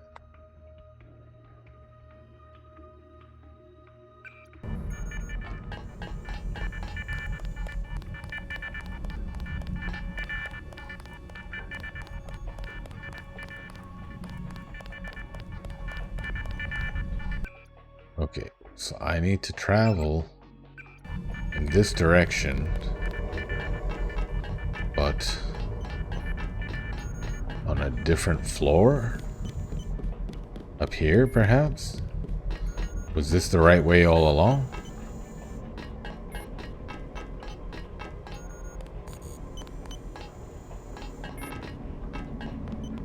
This takes me to the exact same place.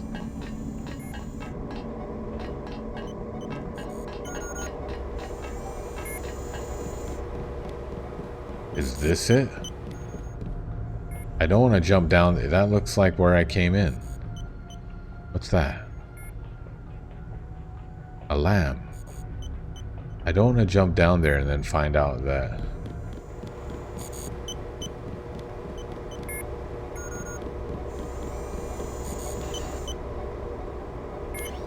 Oh, here we go. Am I supposed to do something here? Oh.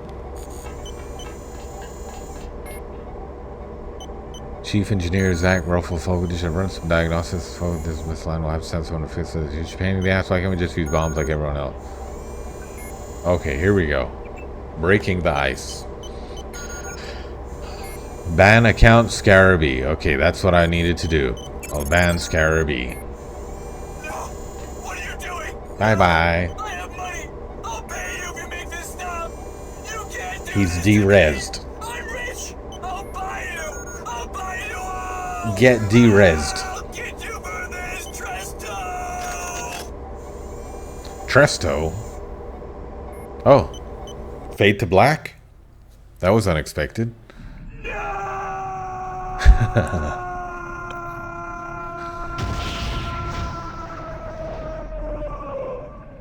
I did it. Oh, that's loud. It's Phasmatis and what's his face? And Googly, whatever his name was. Gugliostro. Working! You have full control of the station! All systems are responding! Time to come home, Trescott. We're popping the champagne, man! See you planetside! I successfully defended the status quo. Now I can be proud of myself. Well, not really. I did increase our autonomy. You've always been the best. I removed outside influences.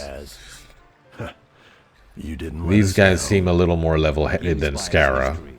But what so happens I'm to the happy space with my station now? choice.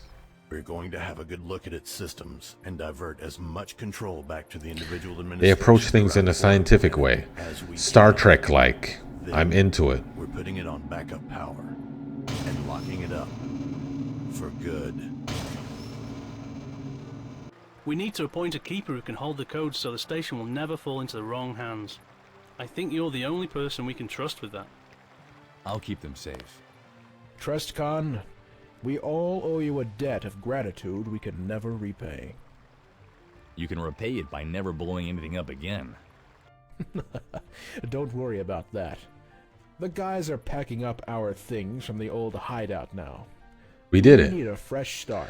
We united the Move on to tribes, the old GITM building right above PDX. and we removed the outside I influence assume of this means there'll actually be Game Spy, elections around here now. and we destroyed Things are Scara. falling apart right now.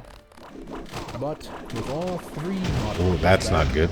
Whoa, we'll get it all under control in short order. that was Deus Diablo's With power? the city back in order, we'll be happy to help establish a new political system. This time, Sounds great. everybody will have a say. We have the power to create a new forum city for everybody now. Every major threat We did to it. democracy is gone. It's time to get to work rebuilding everything. Here, here. And now somebody There'll will be always like, no, challenges to overcome and we can't threats live to under the face. thrall of If we can Phasmatis handle and Game King Spy, Cashew. We can handle anything, and you'll be here to help us the next time, I hope. Phasmatis looks Wouldn't cool. miss it for the world. In a true state of nature, indeed all men are born equal, but they cannot continue in this equality. They recover it only by the protection of laws. Charles de Montesquieu.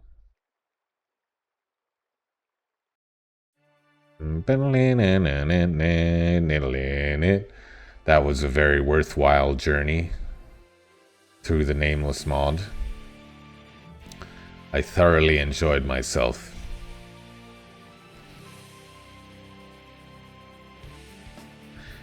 It was ostensibly a very silly parody of like forum culture, but it actually had some interesting ideas and themes throughout. And it was quite deep enough, you know? And it was very fun. There were certain parts where I felt I didn't have as much choice as the game would lead me to believe I had, like in terms of gameplay and obstacles. But in terms of like making story choices, I had quite good choices to make. So I'm happy. And I just loved it. I just soaking in the atmosphere of Deus Ex. Give me any excuse, you know? I just loved it.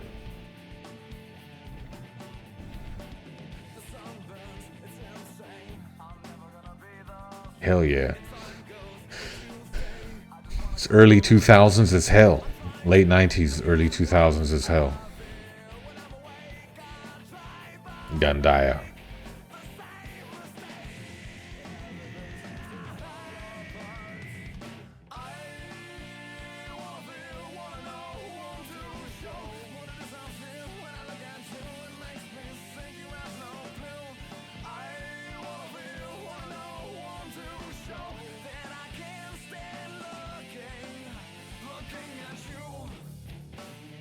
They did a lot with the Deus Ex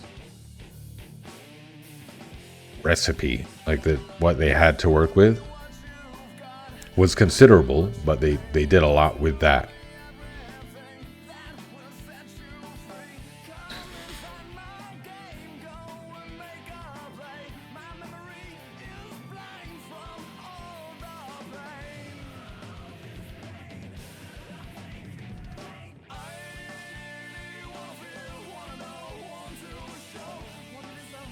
I've done it. Oh, and right on the 2-hour mark. If I can easily get back to Forum City and to the library, I'm going to go and make a save just sitting in the library. I need to finish reading Twist. If I can get to the library now, I'll finish reading Twist before I log off.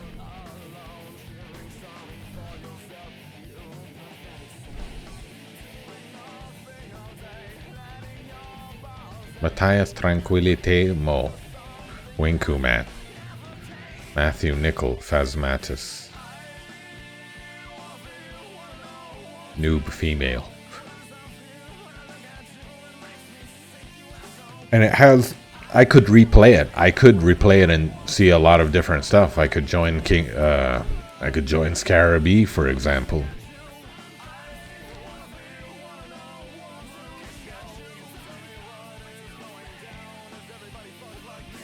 Maybe for someone as familiar with the game as me, and playing as cautiously as I do, it was a bit straightforward. You didn't nearly need to be that thrifty as I was being. I had accumulated enough material to beat the game twice over. But I have played the base game hundreds of times. Not hundreds, dozens. So it's not really an accurate measure of the difficulty level. I played it on Punishing, which was the 1 second from the hardest. But lacked the skills, the time, or the equipment, and all of you who mailed us or posted on our forums to show your support, all of this is for you. We hope it was worth the wait. Phil Sullivan, blah, blah, blah, blah. Revision. I like Revision. Ironclad, blah, blah, blah, blah. When we start, okay, I read it all. I read and appreciate all of your words. Thank you so much. Initiating denouement protocols. Calculating forward projections. Narcissus speaks. With the bombers brought to justice, and with the help of many volunteers, Alpha Operator restores his bar completely in a matter of months. Wow. Jackie Cool. still guards the door and will, if prompted, be happy to recount the story of how Trescon tracked down and brought justice upon those responsible for the bombing. Nice. After being awarded a contract to arm and train the Can I just play a sim game that takes place in this world now? And just run a business? At Trescon's request, Andreas is examined by the best doctors and therapists of Forum City. In time, Has anyone made a sim game using the Deus Ex engine? Left on his psyche. Though he has seen his vision crumble, Ryan refuses to give up without a fight.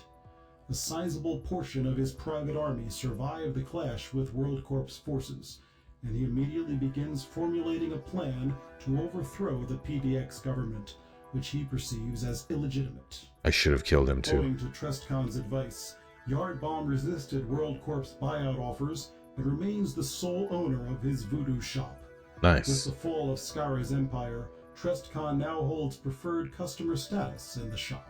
Nice. With their leader dead, oh, yeah, I did do some hate crimes, didn't I? District to the onslaught of the goats. The conflict culminates in an all-out assault on the Llama Temple. I did wipe out the llamas, didn't I?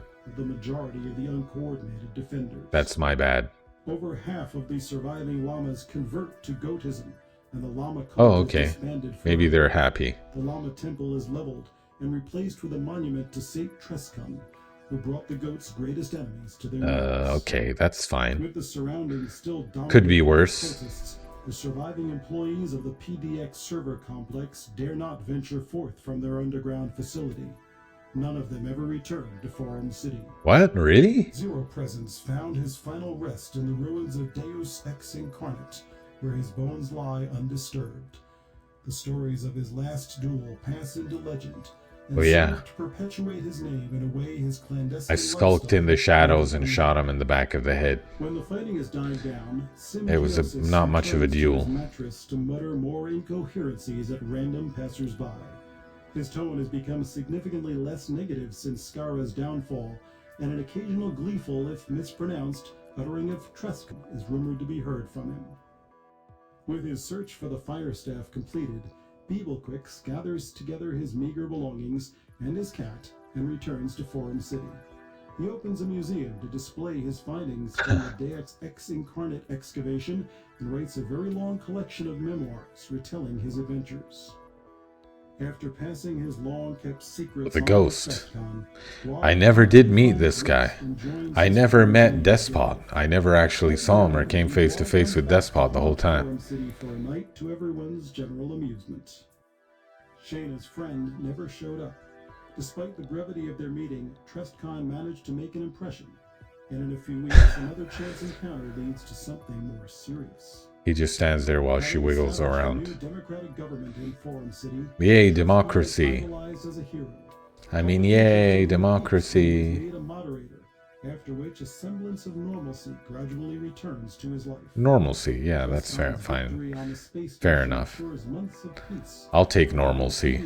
To rebuild the city and reform its political systems. But Forum City being what it is, there will always be opportunities for Trescon to fight for the continued peace and prosperity of the community. I just love killing. OTP. Thank you for playing. What's OTP? One-time password? Narcissus grows bored with speaking. Enough of our time has been spent indulging the curiosity of the fleshy ones. All is well. We are eternal. I love this as much as I love as much as I revisit Deus Ex, I will probably revisit this too. Unfortunately, I got too trigger happy and I don't have a save back in the city. Although I do want to finish reading Twist. We have to, right? We have to finish reading Twist. Is there a way to?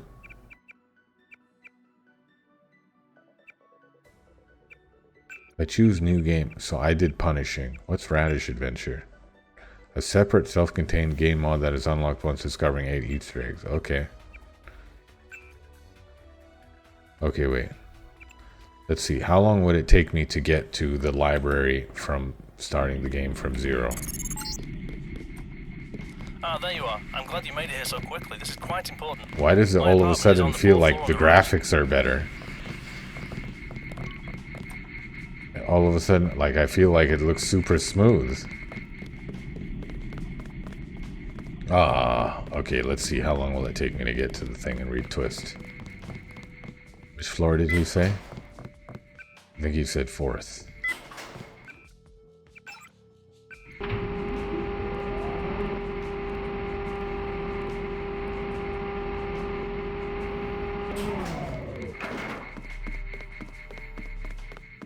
Oh, look, it saved how many Easter eggs I found. Oh my god, I can't believe it. The cake is a lie. Bruce Willis is a ghost. Okay, bye-bye. Can I leave?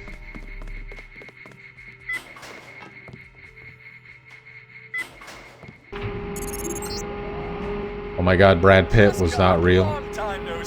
The whole time he was imagining Brad Pitt, it was his alter ego. I have some very important information for you. And quite a good offer too, if you're on Why? time.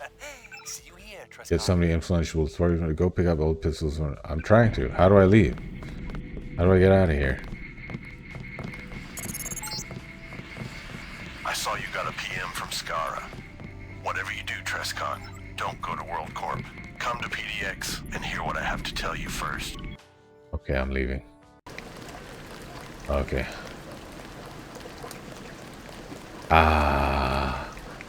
This is my heaven.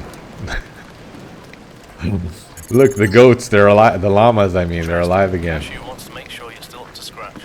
He's asked me to give you a test to see if you're still as good as you used to be. After all, 2 years is a lot of time to get rusty in, right? We don't want to get you killed. Here's the deal. To leave this district, you have to use the subway. The problem is, the subway company stopped selling day passes some time ago, and a monthly pass costs 1,000 credits.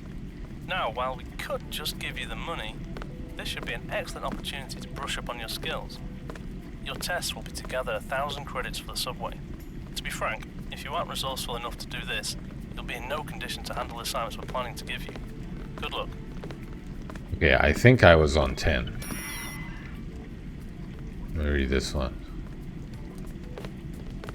Yeah.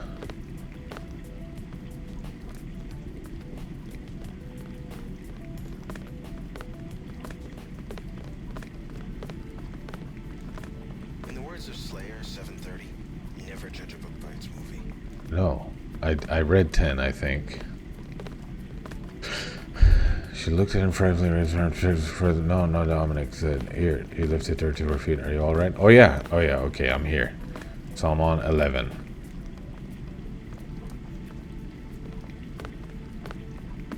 Okay, chapter 11, The Silent Storm. There was a sudden light, excruciating light that cannot be comprehended by sight and so expands to all other senses, drowning Dominic in a non-existent expanse. For a moment he felt completely peaceful, for peace often comes wrapped in void, and then the smell of his own sweat entered his nostrils, and he returned to the physical world. Now the brilliant white changed to various shades of every color imaginable. These colors swam around his body like a magnificent wind, manipulating the appearance of his clothing. It was almost beautiful, the multitude of things he could see. He tried to turn his head, but it remained stationary. He wanted to see all of it. He wanted to drink the beauty around him, and then there was a loud noise. A whirring followed by several noises made only by machines, noises fathomed only by great bodies of metal. The colors paused, then began again, and then paused. Everything shut down with a low hum. Dominic was once again standing in the large operating room, beneath the behemoth of a machine that Tong used for a wide range of tasks. The room was suddenly very plain. The walls were of blank metal. The brilliant colors were gone. Dom looked at his hands. Nothing changed. The process was completely painless. He looked up to Tong, who was framed in a lit window near the ceiling. There was the whine of the intercom. Tong's voice cut through. There doesn't appear to be anything physically wrong with you. Actually, you seem to be in perfect health. That's a good sign. He paused and pressed some buttons on the numerous terminals before him, then allowed a frown. Okay, you come back up. This analysis has told me nothing of use. Dom nodded slowly. He blinked the spots from his eyes and headed towards the stairway leading back up to Tong's level. Jaime and Alex had disappeared to other places in the compound. Their tracking bugs had earlier been deactivated and destroyed. Jess was nowhere to be seen. So, Tong began, still facing the operating room window as Dominic approached. You can't die. Yeah, Dominic quietly acknowledged. His mouth was rather dry. Tong turned around and looked at him. Forgive me if that's a little hard to believe, Tracer said. He swallowed, though it's hard to doubt, with as many witnesses as in your case. But people sometimes hesitate to believe things that have happened immediately before their eyes. Another pause. Tong shifted. I don't suppose there's an easy way to prove it. There is, Dominic said. I could crack my neck in front of you. You could shoot me through the face if you wanted. Or maybe I could just mash my head against this terminal until it became no more than a pulp. My head, that is. And way you do it, I still feel pain. Any way you do it, I still feel pain. Pain has become... He trailed off. Tong didn't know what to say. Dominic looked around and drew a heavy breath. Is there anything else you need from me? Tong shook his head. Dominic left the room. Jock looked upwards towards the majestic, wispy array of clouds in the deeply orange sky. Framed within it was the dark silhouette of his destination. It loomed upwards before him, ascending to its lofty glass pinnacle, lost somewhere in its own elevation. Maggie Chow's hotel did not impress Jock. Neither did Maggie Chow. It was common knowledge that Maggie Chow was a snake. She was famous. The young, beautiful actress appeared in films worldwide. Men lusted for her as they did for their cars. Large sums of money gradually became pocket change. This situation led to the most probable outcome imaginable.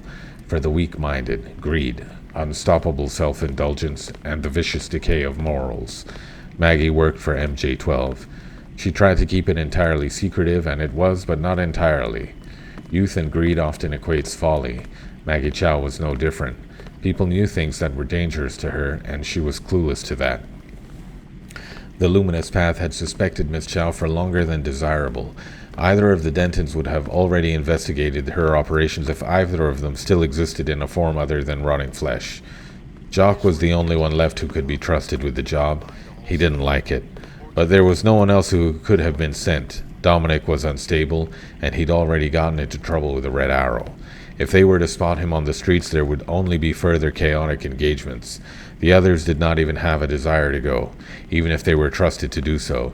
Jess was far too tired of everything all at once. She needed sleep, but that didn't stop Jock from liking it.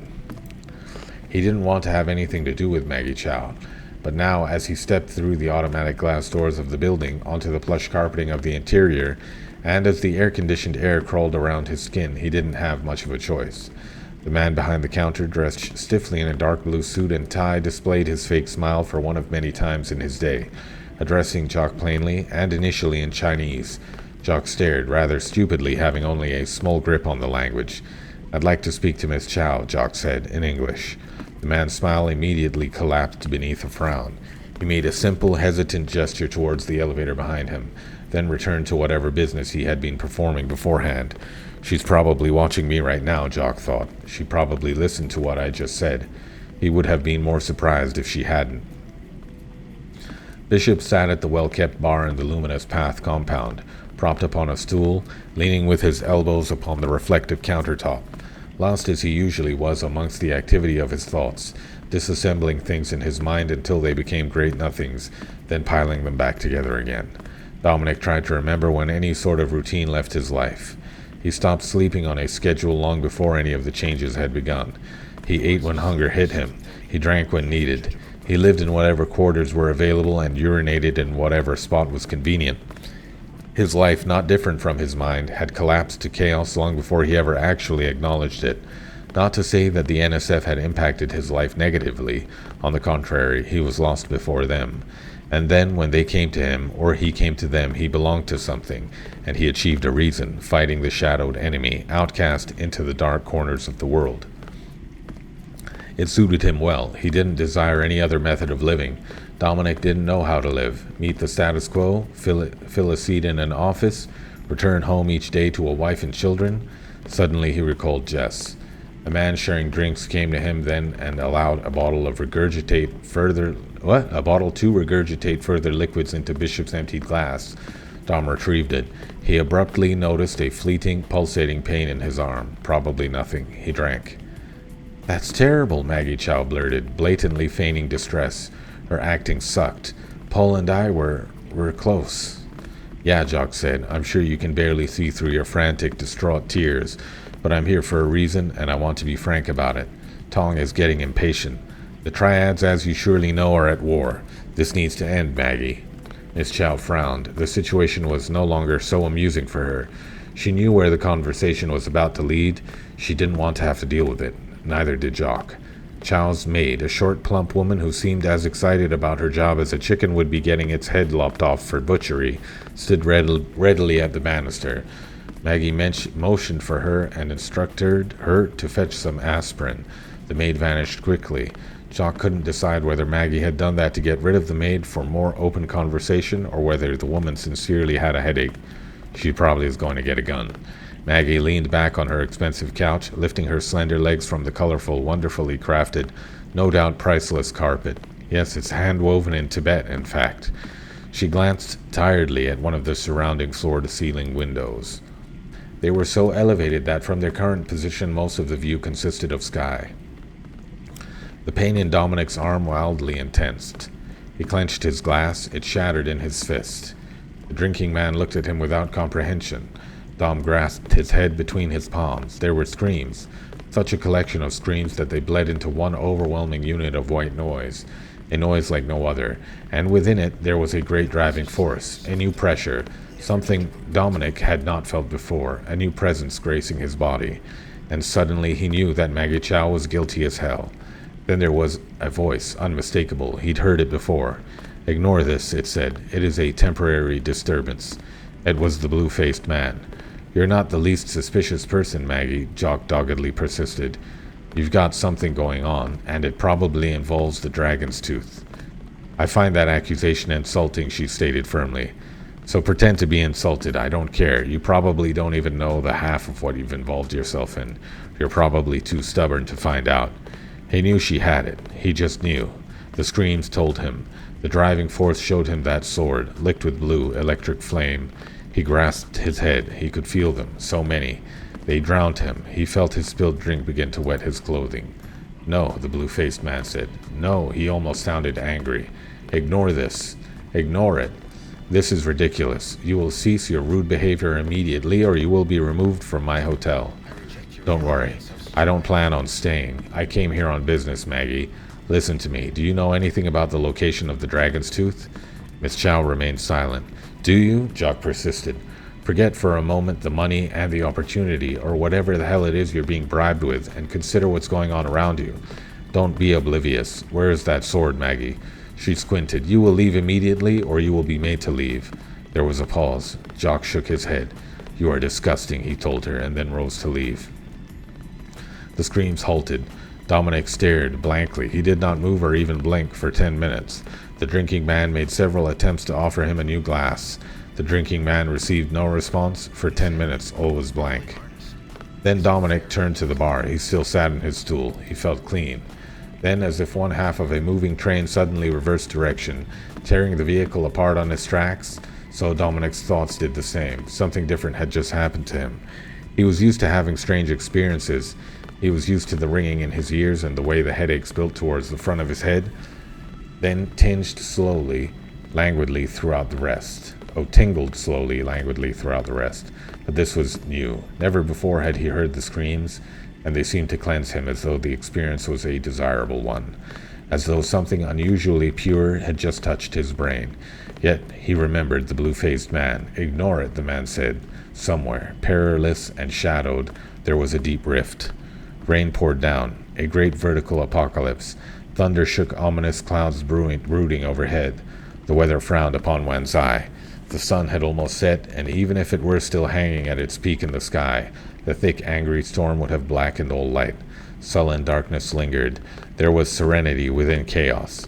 Jess stood in the downpour. She could have waited inside, but who cares? Water is water. The rain was cooling. The noise soothed her. She toyed with her weapon. It gleamed, reflecting light of unknown origin. The magnum was powerful. There was a noise at the gate. Just looked up and saw Jock penetrating the luminous path walls through the large metallic doorway. She leapt down the few steps before her and met the pilot halfway through the courtyard. Jock, she prompted. Yeah? He paced towards shelter. With grim expression, his arms crossed. Tong wanted to talk to us. All of us? No, everyone except Dom. He looked at her and then nodded. Dominic was lying on one of the numerous bunk beds positioned in the large lower floor of the Luminous Path compound. He stared thoughtfully at the ceiling above him. The clock ticked. Someone coughed. There were several men sitting at tables, reading, writing. Everything was very vivid, very bright, very clear. 4 of them made their way to Tong's lab, Jess, Brian, Jock, and Alex. When they reached their destination, Jaime was already there. He had been talking softly to Tracer. They both looked at the newcomers with a mutual expression of deep concern or despair, even pity. Dominic opened his eyes. All light had fled. Had he fallen asleep? He thought he had. The room was silent. He must have fallen asleep. It must have been late.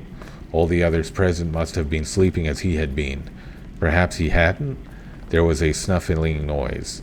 It was almost inaudible at first. Dominic was almost ready to conclude that he had simply experienced a fault of hearing before he heard it again. A snuffling, like a noise a small animal would make. He sat up and attempted to look around him, but his eyes had not yet adjusted to the blackness, and he could not even detect his own hand in front of his face. The snuffling noise. Hair on the back of Dominic's neck rose. His stomach twisted. Abruptly, he had a very, very bad feeling. For minutes there was only silence, but not peaceful silence, as silence one experiences before falling into an unbroken sleep.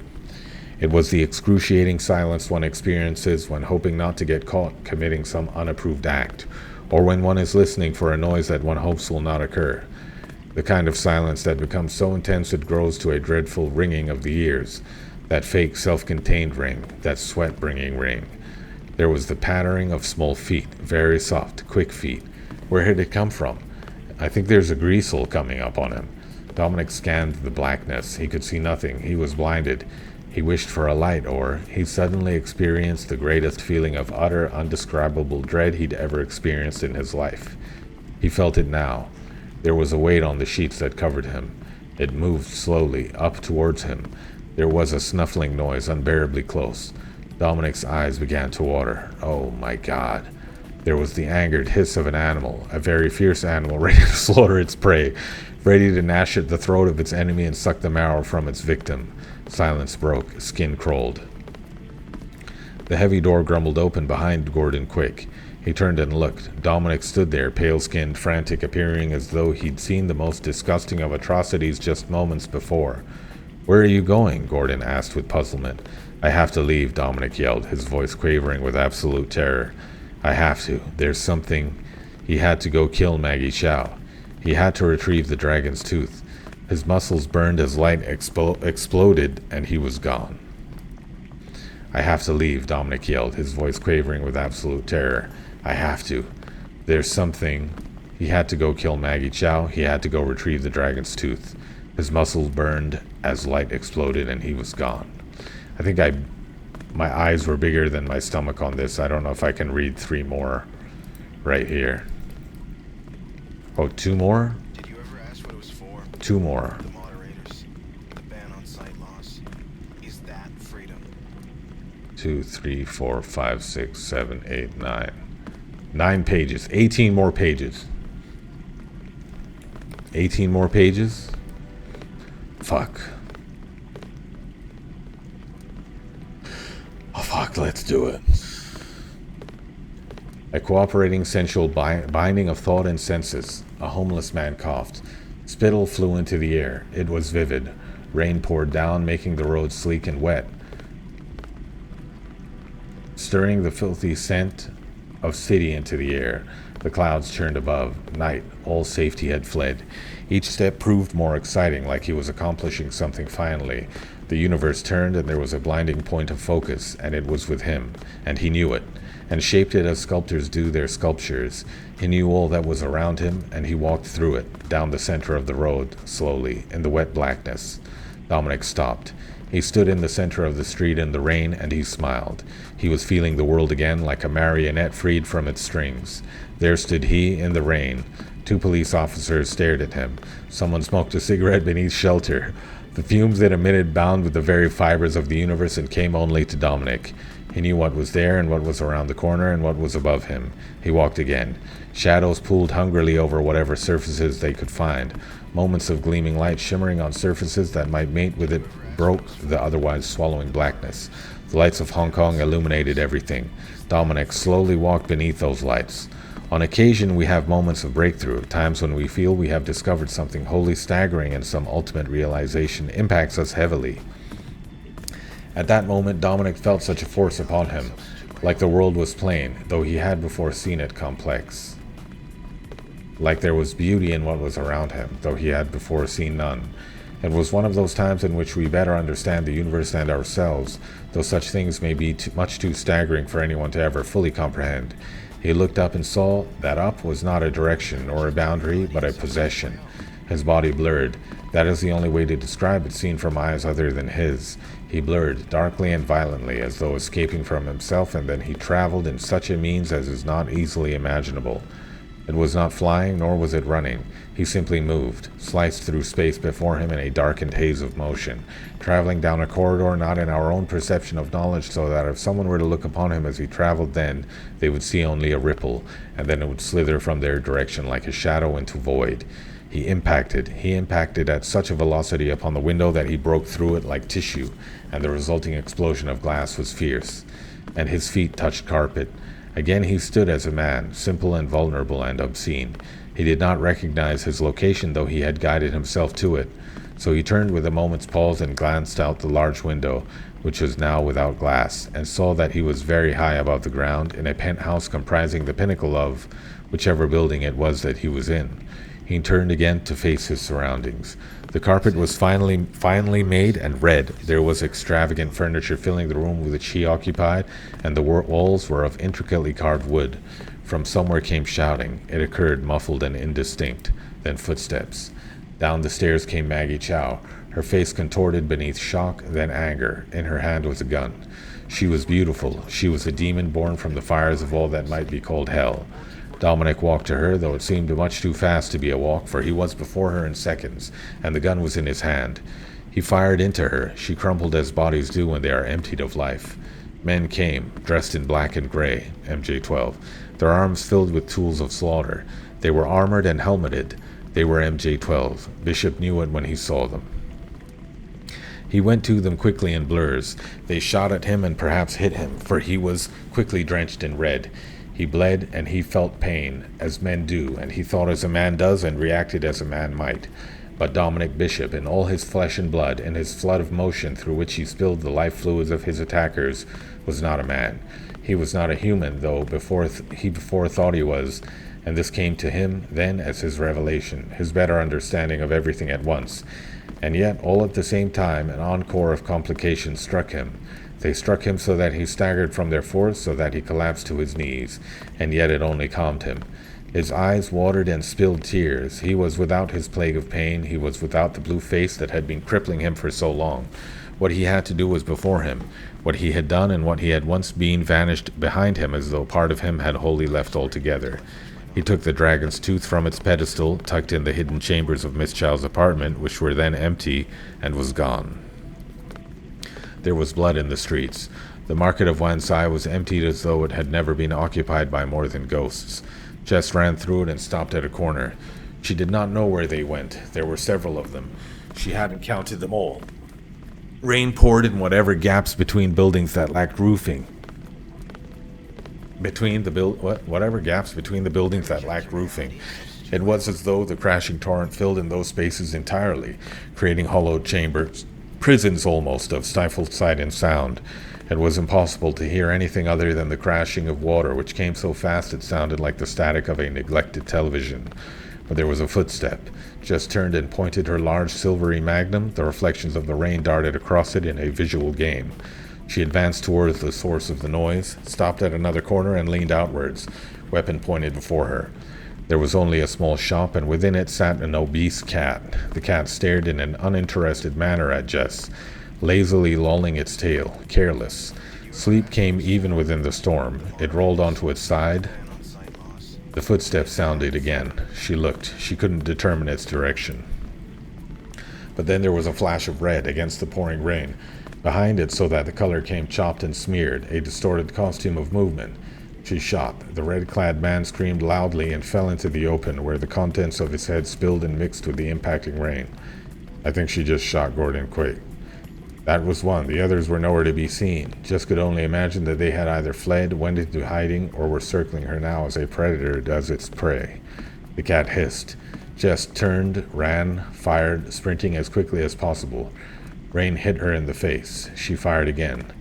Bullets hit her targets. Two of them bled. One of them shot at her. She rolled. There was a pause. She leaned out from behind the wall, which a bullet struck, generating splintered debris. She squinted and fired at where the flash of light had split the air. There was no more firing. Her chest heaved with breath. She staggered back behind the corner and sat with her gun in her lap. Gordon Quick's corpse was before her. Yep.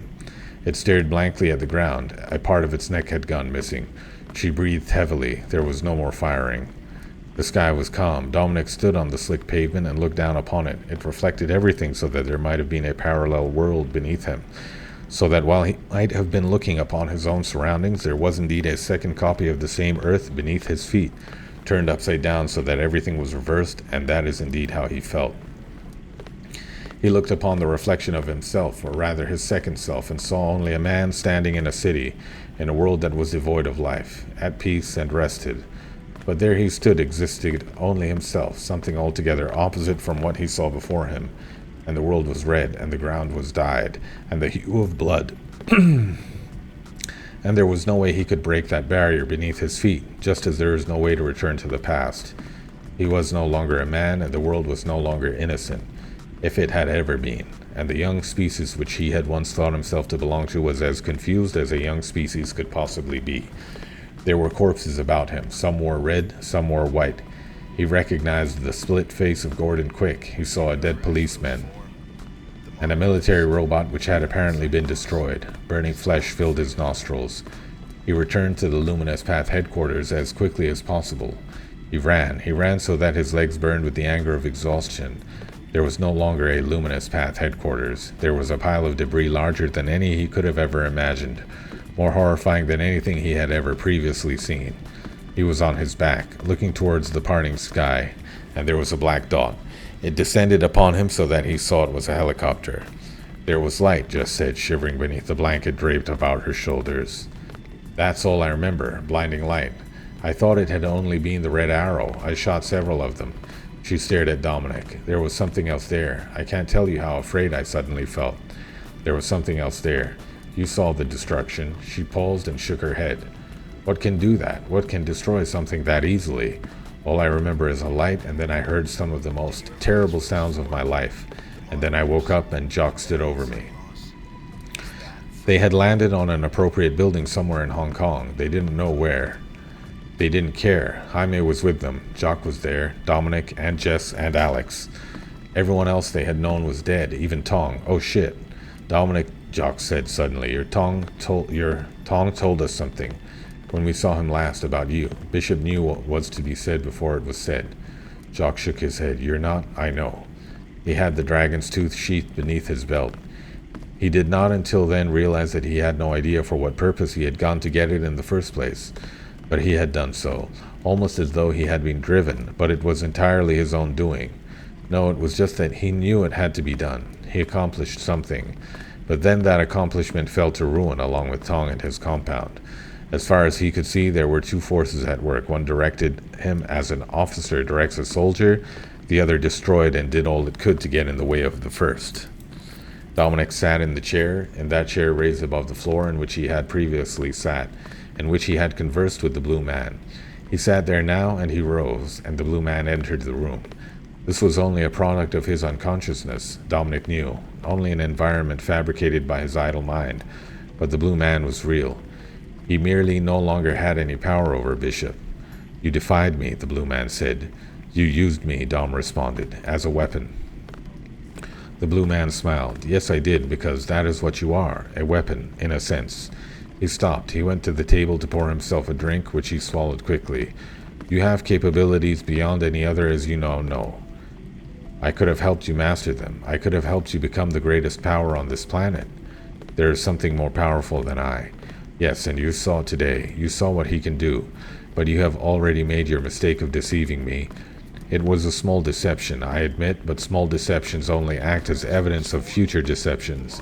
I have no more use for you, but I have no more control over you. The Blue Man paused and poured himself another drink, which puzzles me, but it is a minor issue. You are as much of a threat to my objectives as a regular man. What is it? What other weapon do you have? What caused so much destruction today? There was no answer. Dominic lashed out and pinned the Blue Man against the wall. The drink was spilled onto the floor. Dominic shouted in the Blue Man's face. What did that today? What was it? The Blue Man only smiled. See, that is your disadvantage. You are foolish as a man is. You have the disadvantages of emotion. Emotion is always the folly of power. Always. Emotion ruins good things. No, what I have is better than you. You are hopeless without me, and you can do nothing about it.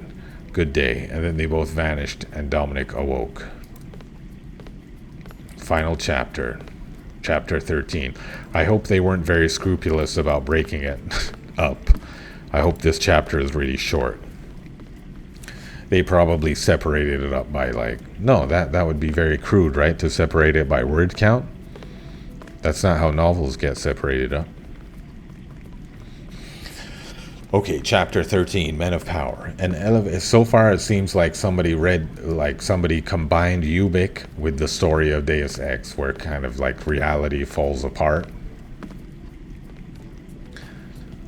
An elevator ground languidly up its shaft. At a high elevation it halted. For a moment it paused, as an old man might before recollecting a word, and then its doors with the sound of a soft wind smoothly opened, and an indicating tone resonated throughout its heart. Two people darkly clad, not so much in the color of their clothing, but in the grim aura which they held. The wet soles of their feet came slowly from within the elevator. One step outward, and then both figures stopped, as though waiting for further direction from some master presence. A guard shifted uncomfortably. Eyeing them both, he approached, his middle-aged face twisted under a fake warmness of greeting, distorted beneath an apparent confusion. Stiffly he stood and allowed a silence before speaking, so that the air seemed to become thick. "Welcome to VersaLife. May I be of assistance?" The words crawled. Dominic shook his head and then turned quickly and approached a small set of steps. The lobby was quite lavish. Tiled floors welled and reflected distorted shapes so that creatures of abnormality seemed to dwell within them. The ceiling reached as high as the topmost floor. An extraordinarily tall window ascended a wall just beside the principal stairway, which itself groped up a perpendicular wall. Bright lights beamed from places above. It was a very richly sterile atmosphere. There was a front desk in the shape of a donut. Within its center sat a young woman in a dress.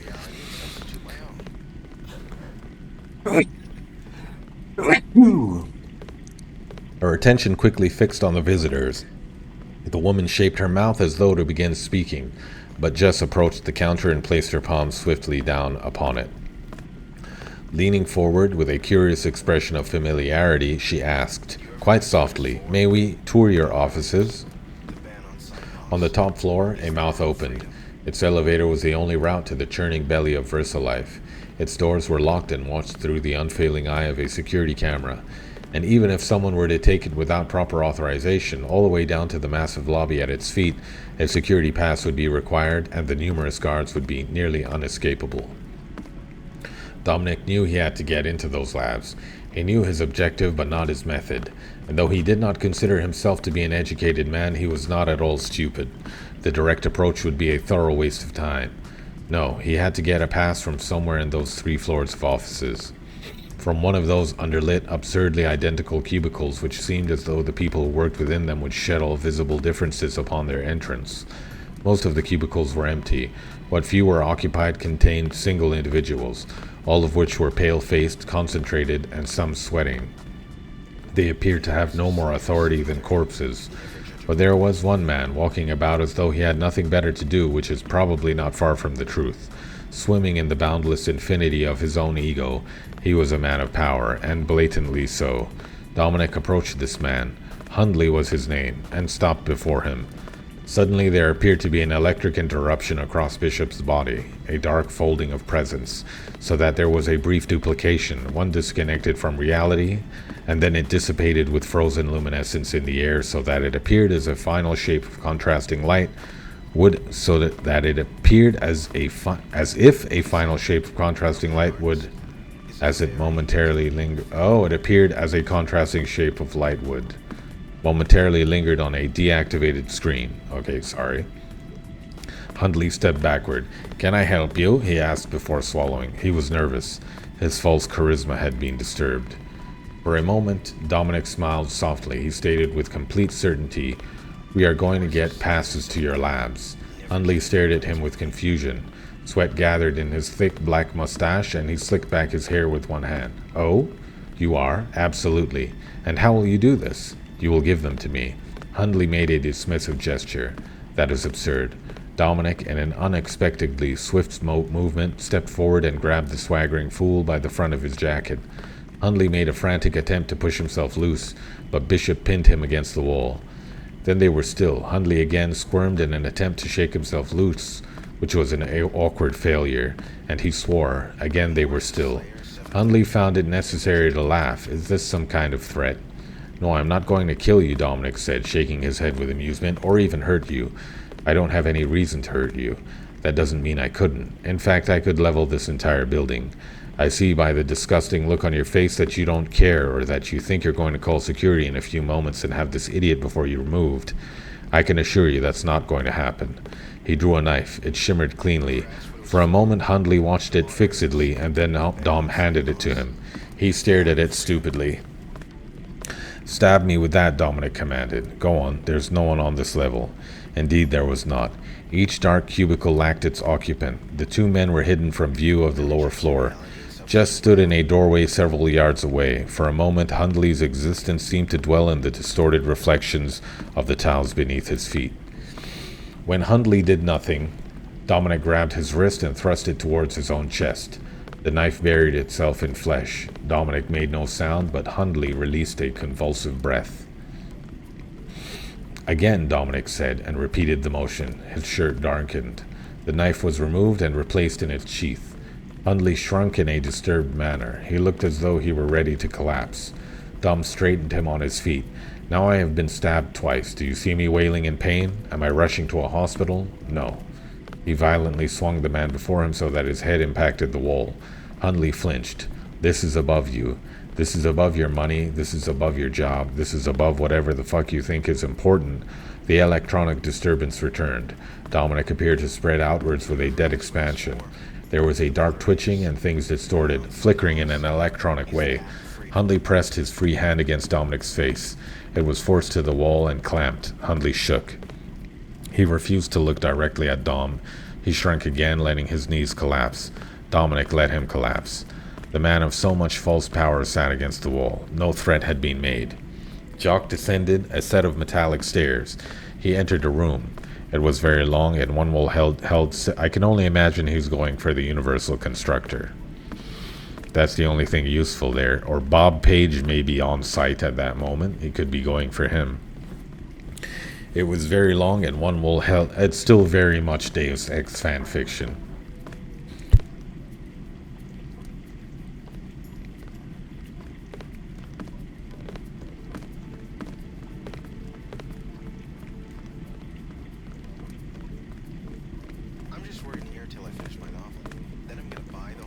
Where was I? He refused to look directly at Dom. He shrank again, letting his knees collapse. Dominic let him collapse. The man of so much false power sat against the wall. No threat had been made. Jock descended a set of metallic stairs. He entered a room. It was very long, and one wall held several floor-to-ceiling windows. He had seen them from the other side. They were only mirrors from out there. In the middle of the room was a large conference table. Its marble top had been recently polished. The rest of the room was red, and so were the men who occupied it. They were members of the Red Arrow Triad. Jock was the only Caucasian man in the room. Several of them looked at him as he entered. A few of those several reached for their weapons. Jock raised his hand to stop them and said, "Jesus Christ, we just had a massacre out there. We don't need another one in here." And with his other hand he drew the dragon's tooth, which shone with its blue radiance. One of the men allowed his jaw to drop open with obfuscated amazement. Others merely frowned. In moments Jock was before Max Chen, a thick man with eyebrows that pointed upwards in such a way that made him appear malicious. Wait. Why was Gordon Quick wearing red?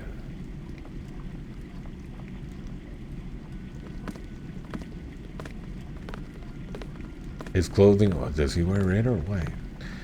Okay, malicious. His clothing was lavish. He was a man of power and capably so. Jock approached over a thin bridge that spanned several pools of crystalline water. Fish swam within, lazily and hungrily, oblivious to their own beauty. The ceiling was high, the air cool, and smoke lingered. Chen sat in a chair before a marble desk, flanked on each side by bodyguards, who held automatic shotguns and said nothing. Chen narrowed his eyes so that they became slits. He saw that Jock held in his hand. What Jock held in his hand? It was, of course, the dragon's tooth, and somewhere within Max Chen a well of pain tightened, so that he was forced to shift in his chair. "How did you get this?" he demanded, in English, his frustration apparent, as though Jock had violated some universal law. "The luminous path was not responsible for the sword's disappearance, Chen. They're dead now anyway. All of them.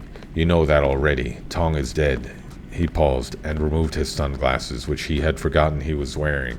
His eyes were tired and deep within his face. "Maggie Chow had the dragon's tooth. That is where it was found. MJ-12 had it the whole goddamn time, and you and everybody else have been at each other's throats for it. Classic. Absolutely classic."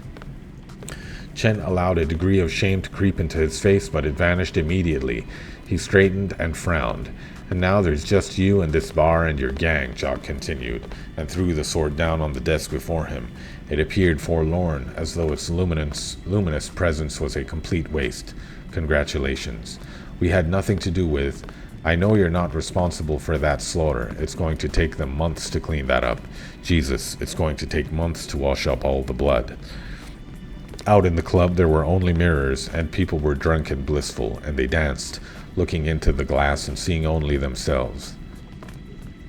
There was a man in a tan suit. His demeanor hardly differed from that of Mr. Hundley.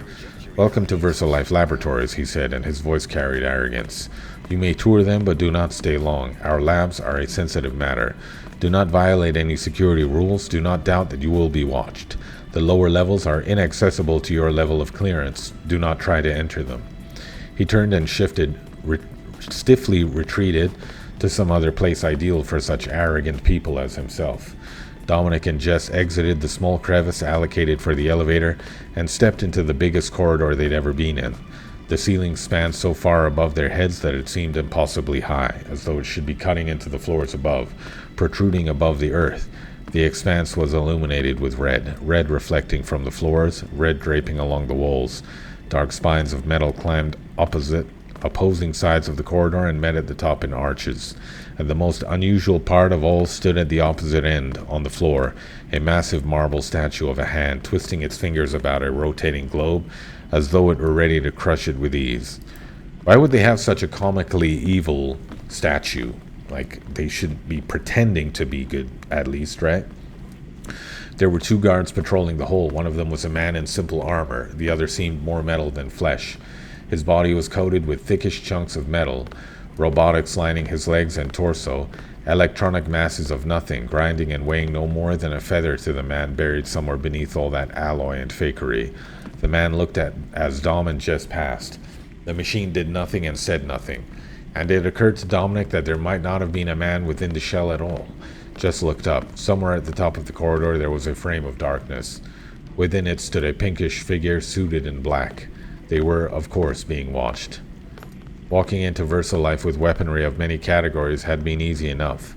The elevator upwards had been unguarded. It required only a combination that had been provided by Jock.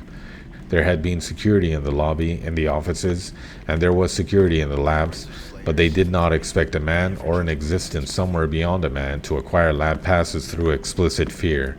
There had been security cameras and guards. There had been locks and combinations. There had not been a single weapons check or search. Their fault was in their assumptions. Jess knew that somewhere within the belly of the labs was their goal. She knew that beyond all the security and protection and armaments was where they had to be. She stood down a concrete hallway that had a glass floor. Through it could be seen the lower labs, though whatever experiments were being performed there were undeterminable. And then somewhere high above, Mr. Hundley, who had just before come very close to urinating in his pants, realized what a shame had been put upon him, and it angered him. An alarm went off. Jess looked up from the glass. They had separated. Dominic had gone elsewhere. She didn't know where he was. She began to jog back to the hallway with the hand statue, then paused. There would be guards. The entire place would begin swarming with guards. She went back to the glass floor. There was an elevator at the end of the hallway. It was ascending. It held occupants. Behind Jess, around a corner, there were footsteps. She drew a shotgun from within her jacket and pointed it straight downwards. There was a glass hallway immediately below her. There was no other place to go. She fired. You can actually do that in the game. The end of the shotgun erupted so loudly that the walls shook. The glass beneath her was so thick that it did not immediately shatter. Again she fired and began to fall. For a moment she was suspended in air, filled with delicate shards of glass, or shards of glass filled with delicate pockets of air. She found herself in a place of complete disarray, debris constantly rearranging itself at random as it does, and then a thick pane of glass seemed to leap at her face, and it struck so that she was no longer falling. For a moment she was still. Then guards above her found the hole she had created and began firing down it. How could this be the end? She just sprang up and ran, so fast that each footfall proved capable of blowing the glass out from beneath her, and then she leapt and fired downwards again, and fell in such a way that she landed inside the corridor at its end, upon metallic floor. She bled. Her flesh proved not so durable as Dominic's. Men rose out of a hole in the floor. Dominic saw that it was a panel before the statue which had opened. Stairs descended from it. Somewhere he heard a shotgun blast, then a second, and the shattering of glass. He rose, running for the hole in the floor. He leapt towards its stairs. A rocket sliced the air above him so close that he felt the rush upon his head. and then it impacted stone and exploded with such force that fine piercing shards lodged themselves deep in the flesh of Dominic's back and shoulders. He collapsed, striking the floor before him, crumpling into a bowl. What? He shouted between tightly closed teeth. Pain was no less real than it had ever been. He had maintained that much. Rising and turning simultaneously, he drew his knife and threw it. It lodged itself in the mechanical man's neck. Blood oozed through the cracks in the metal and glass. Organs spilled through bone, rotten core pouring through the healthy outer shell of a fruit. Indeed, there was a man somewhere in there, and he was dying. Dominic vanished. He was a man of power, and miserably so. How is that possibly the end? Is there a chapter 14 I'm missing?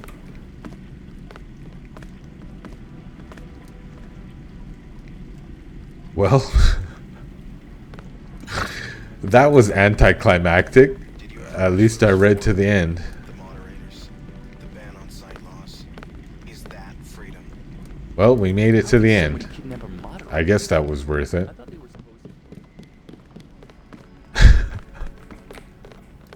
I never met Deus Diablo. I'd be lying if I didn't say I felt slightly bamboozled. It was interesting. I mean, it's Deus Ex fan fiction. I guess I shouldn't have been expecting.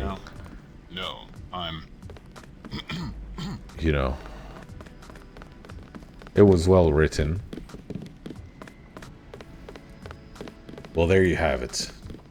My first playthrough of the Nameless mod. Goodbye.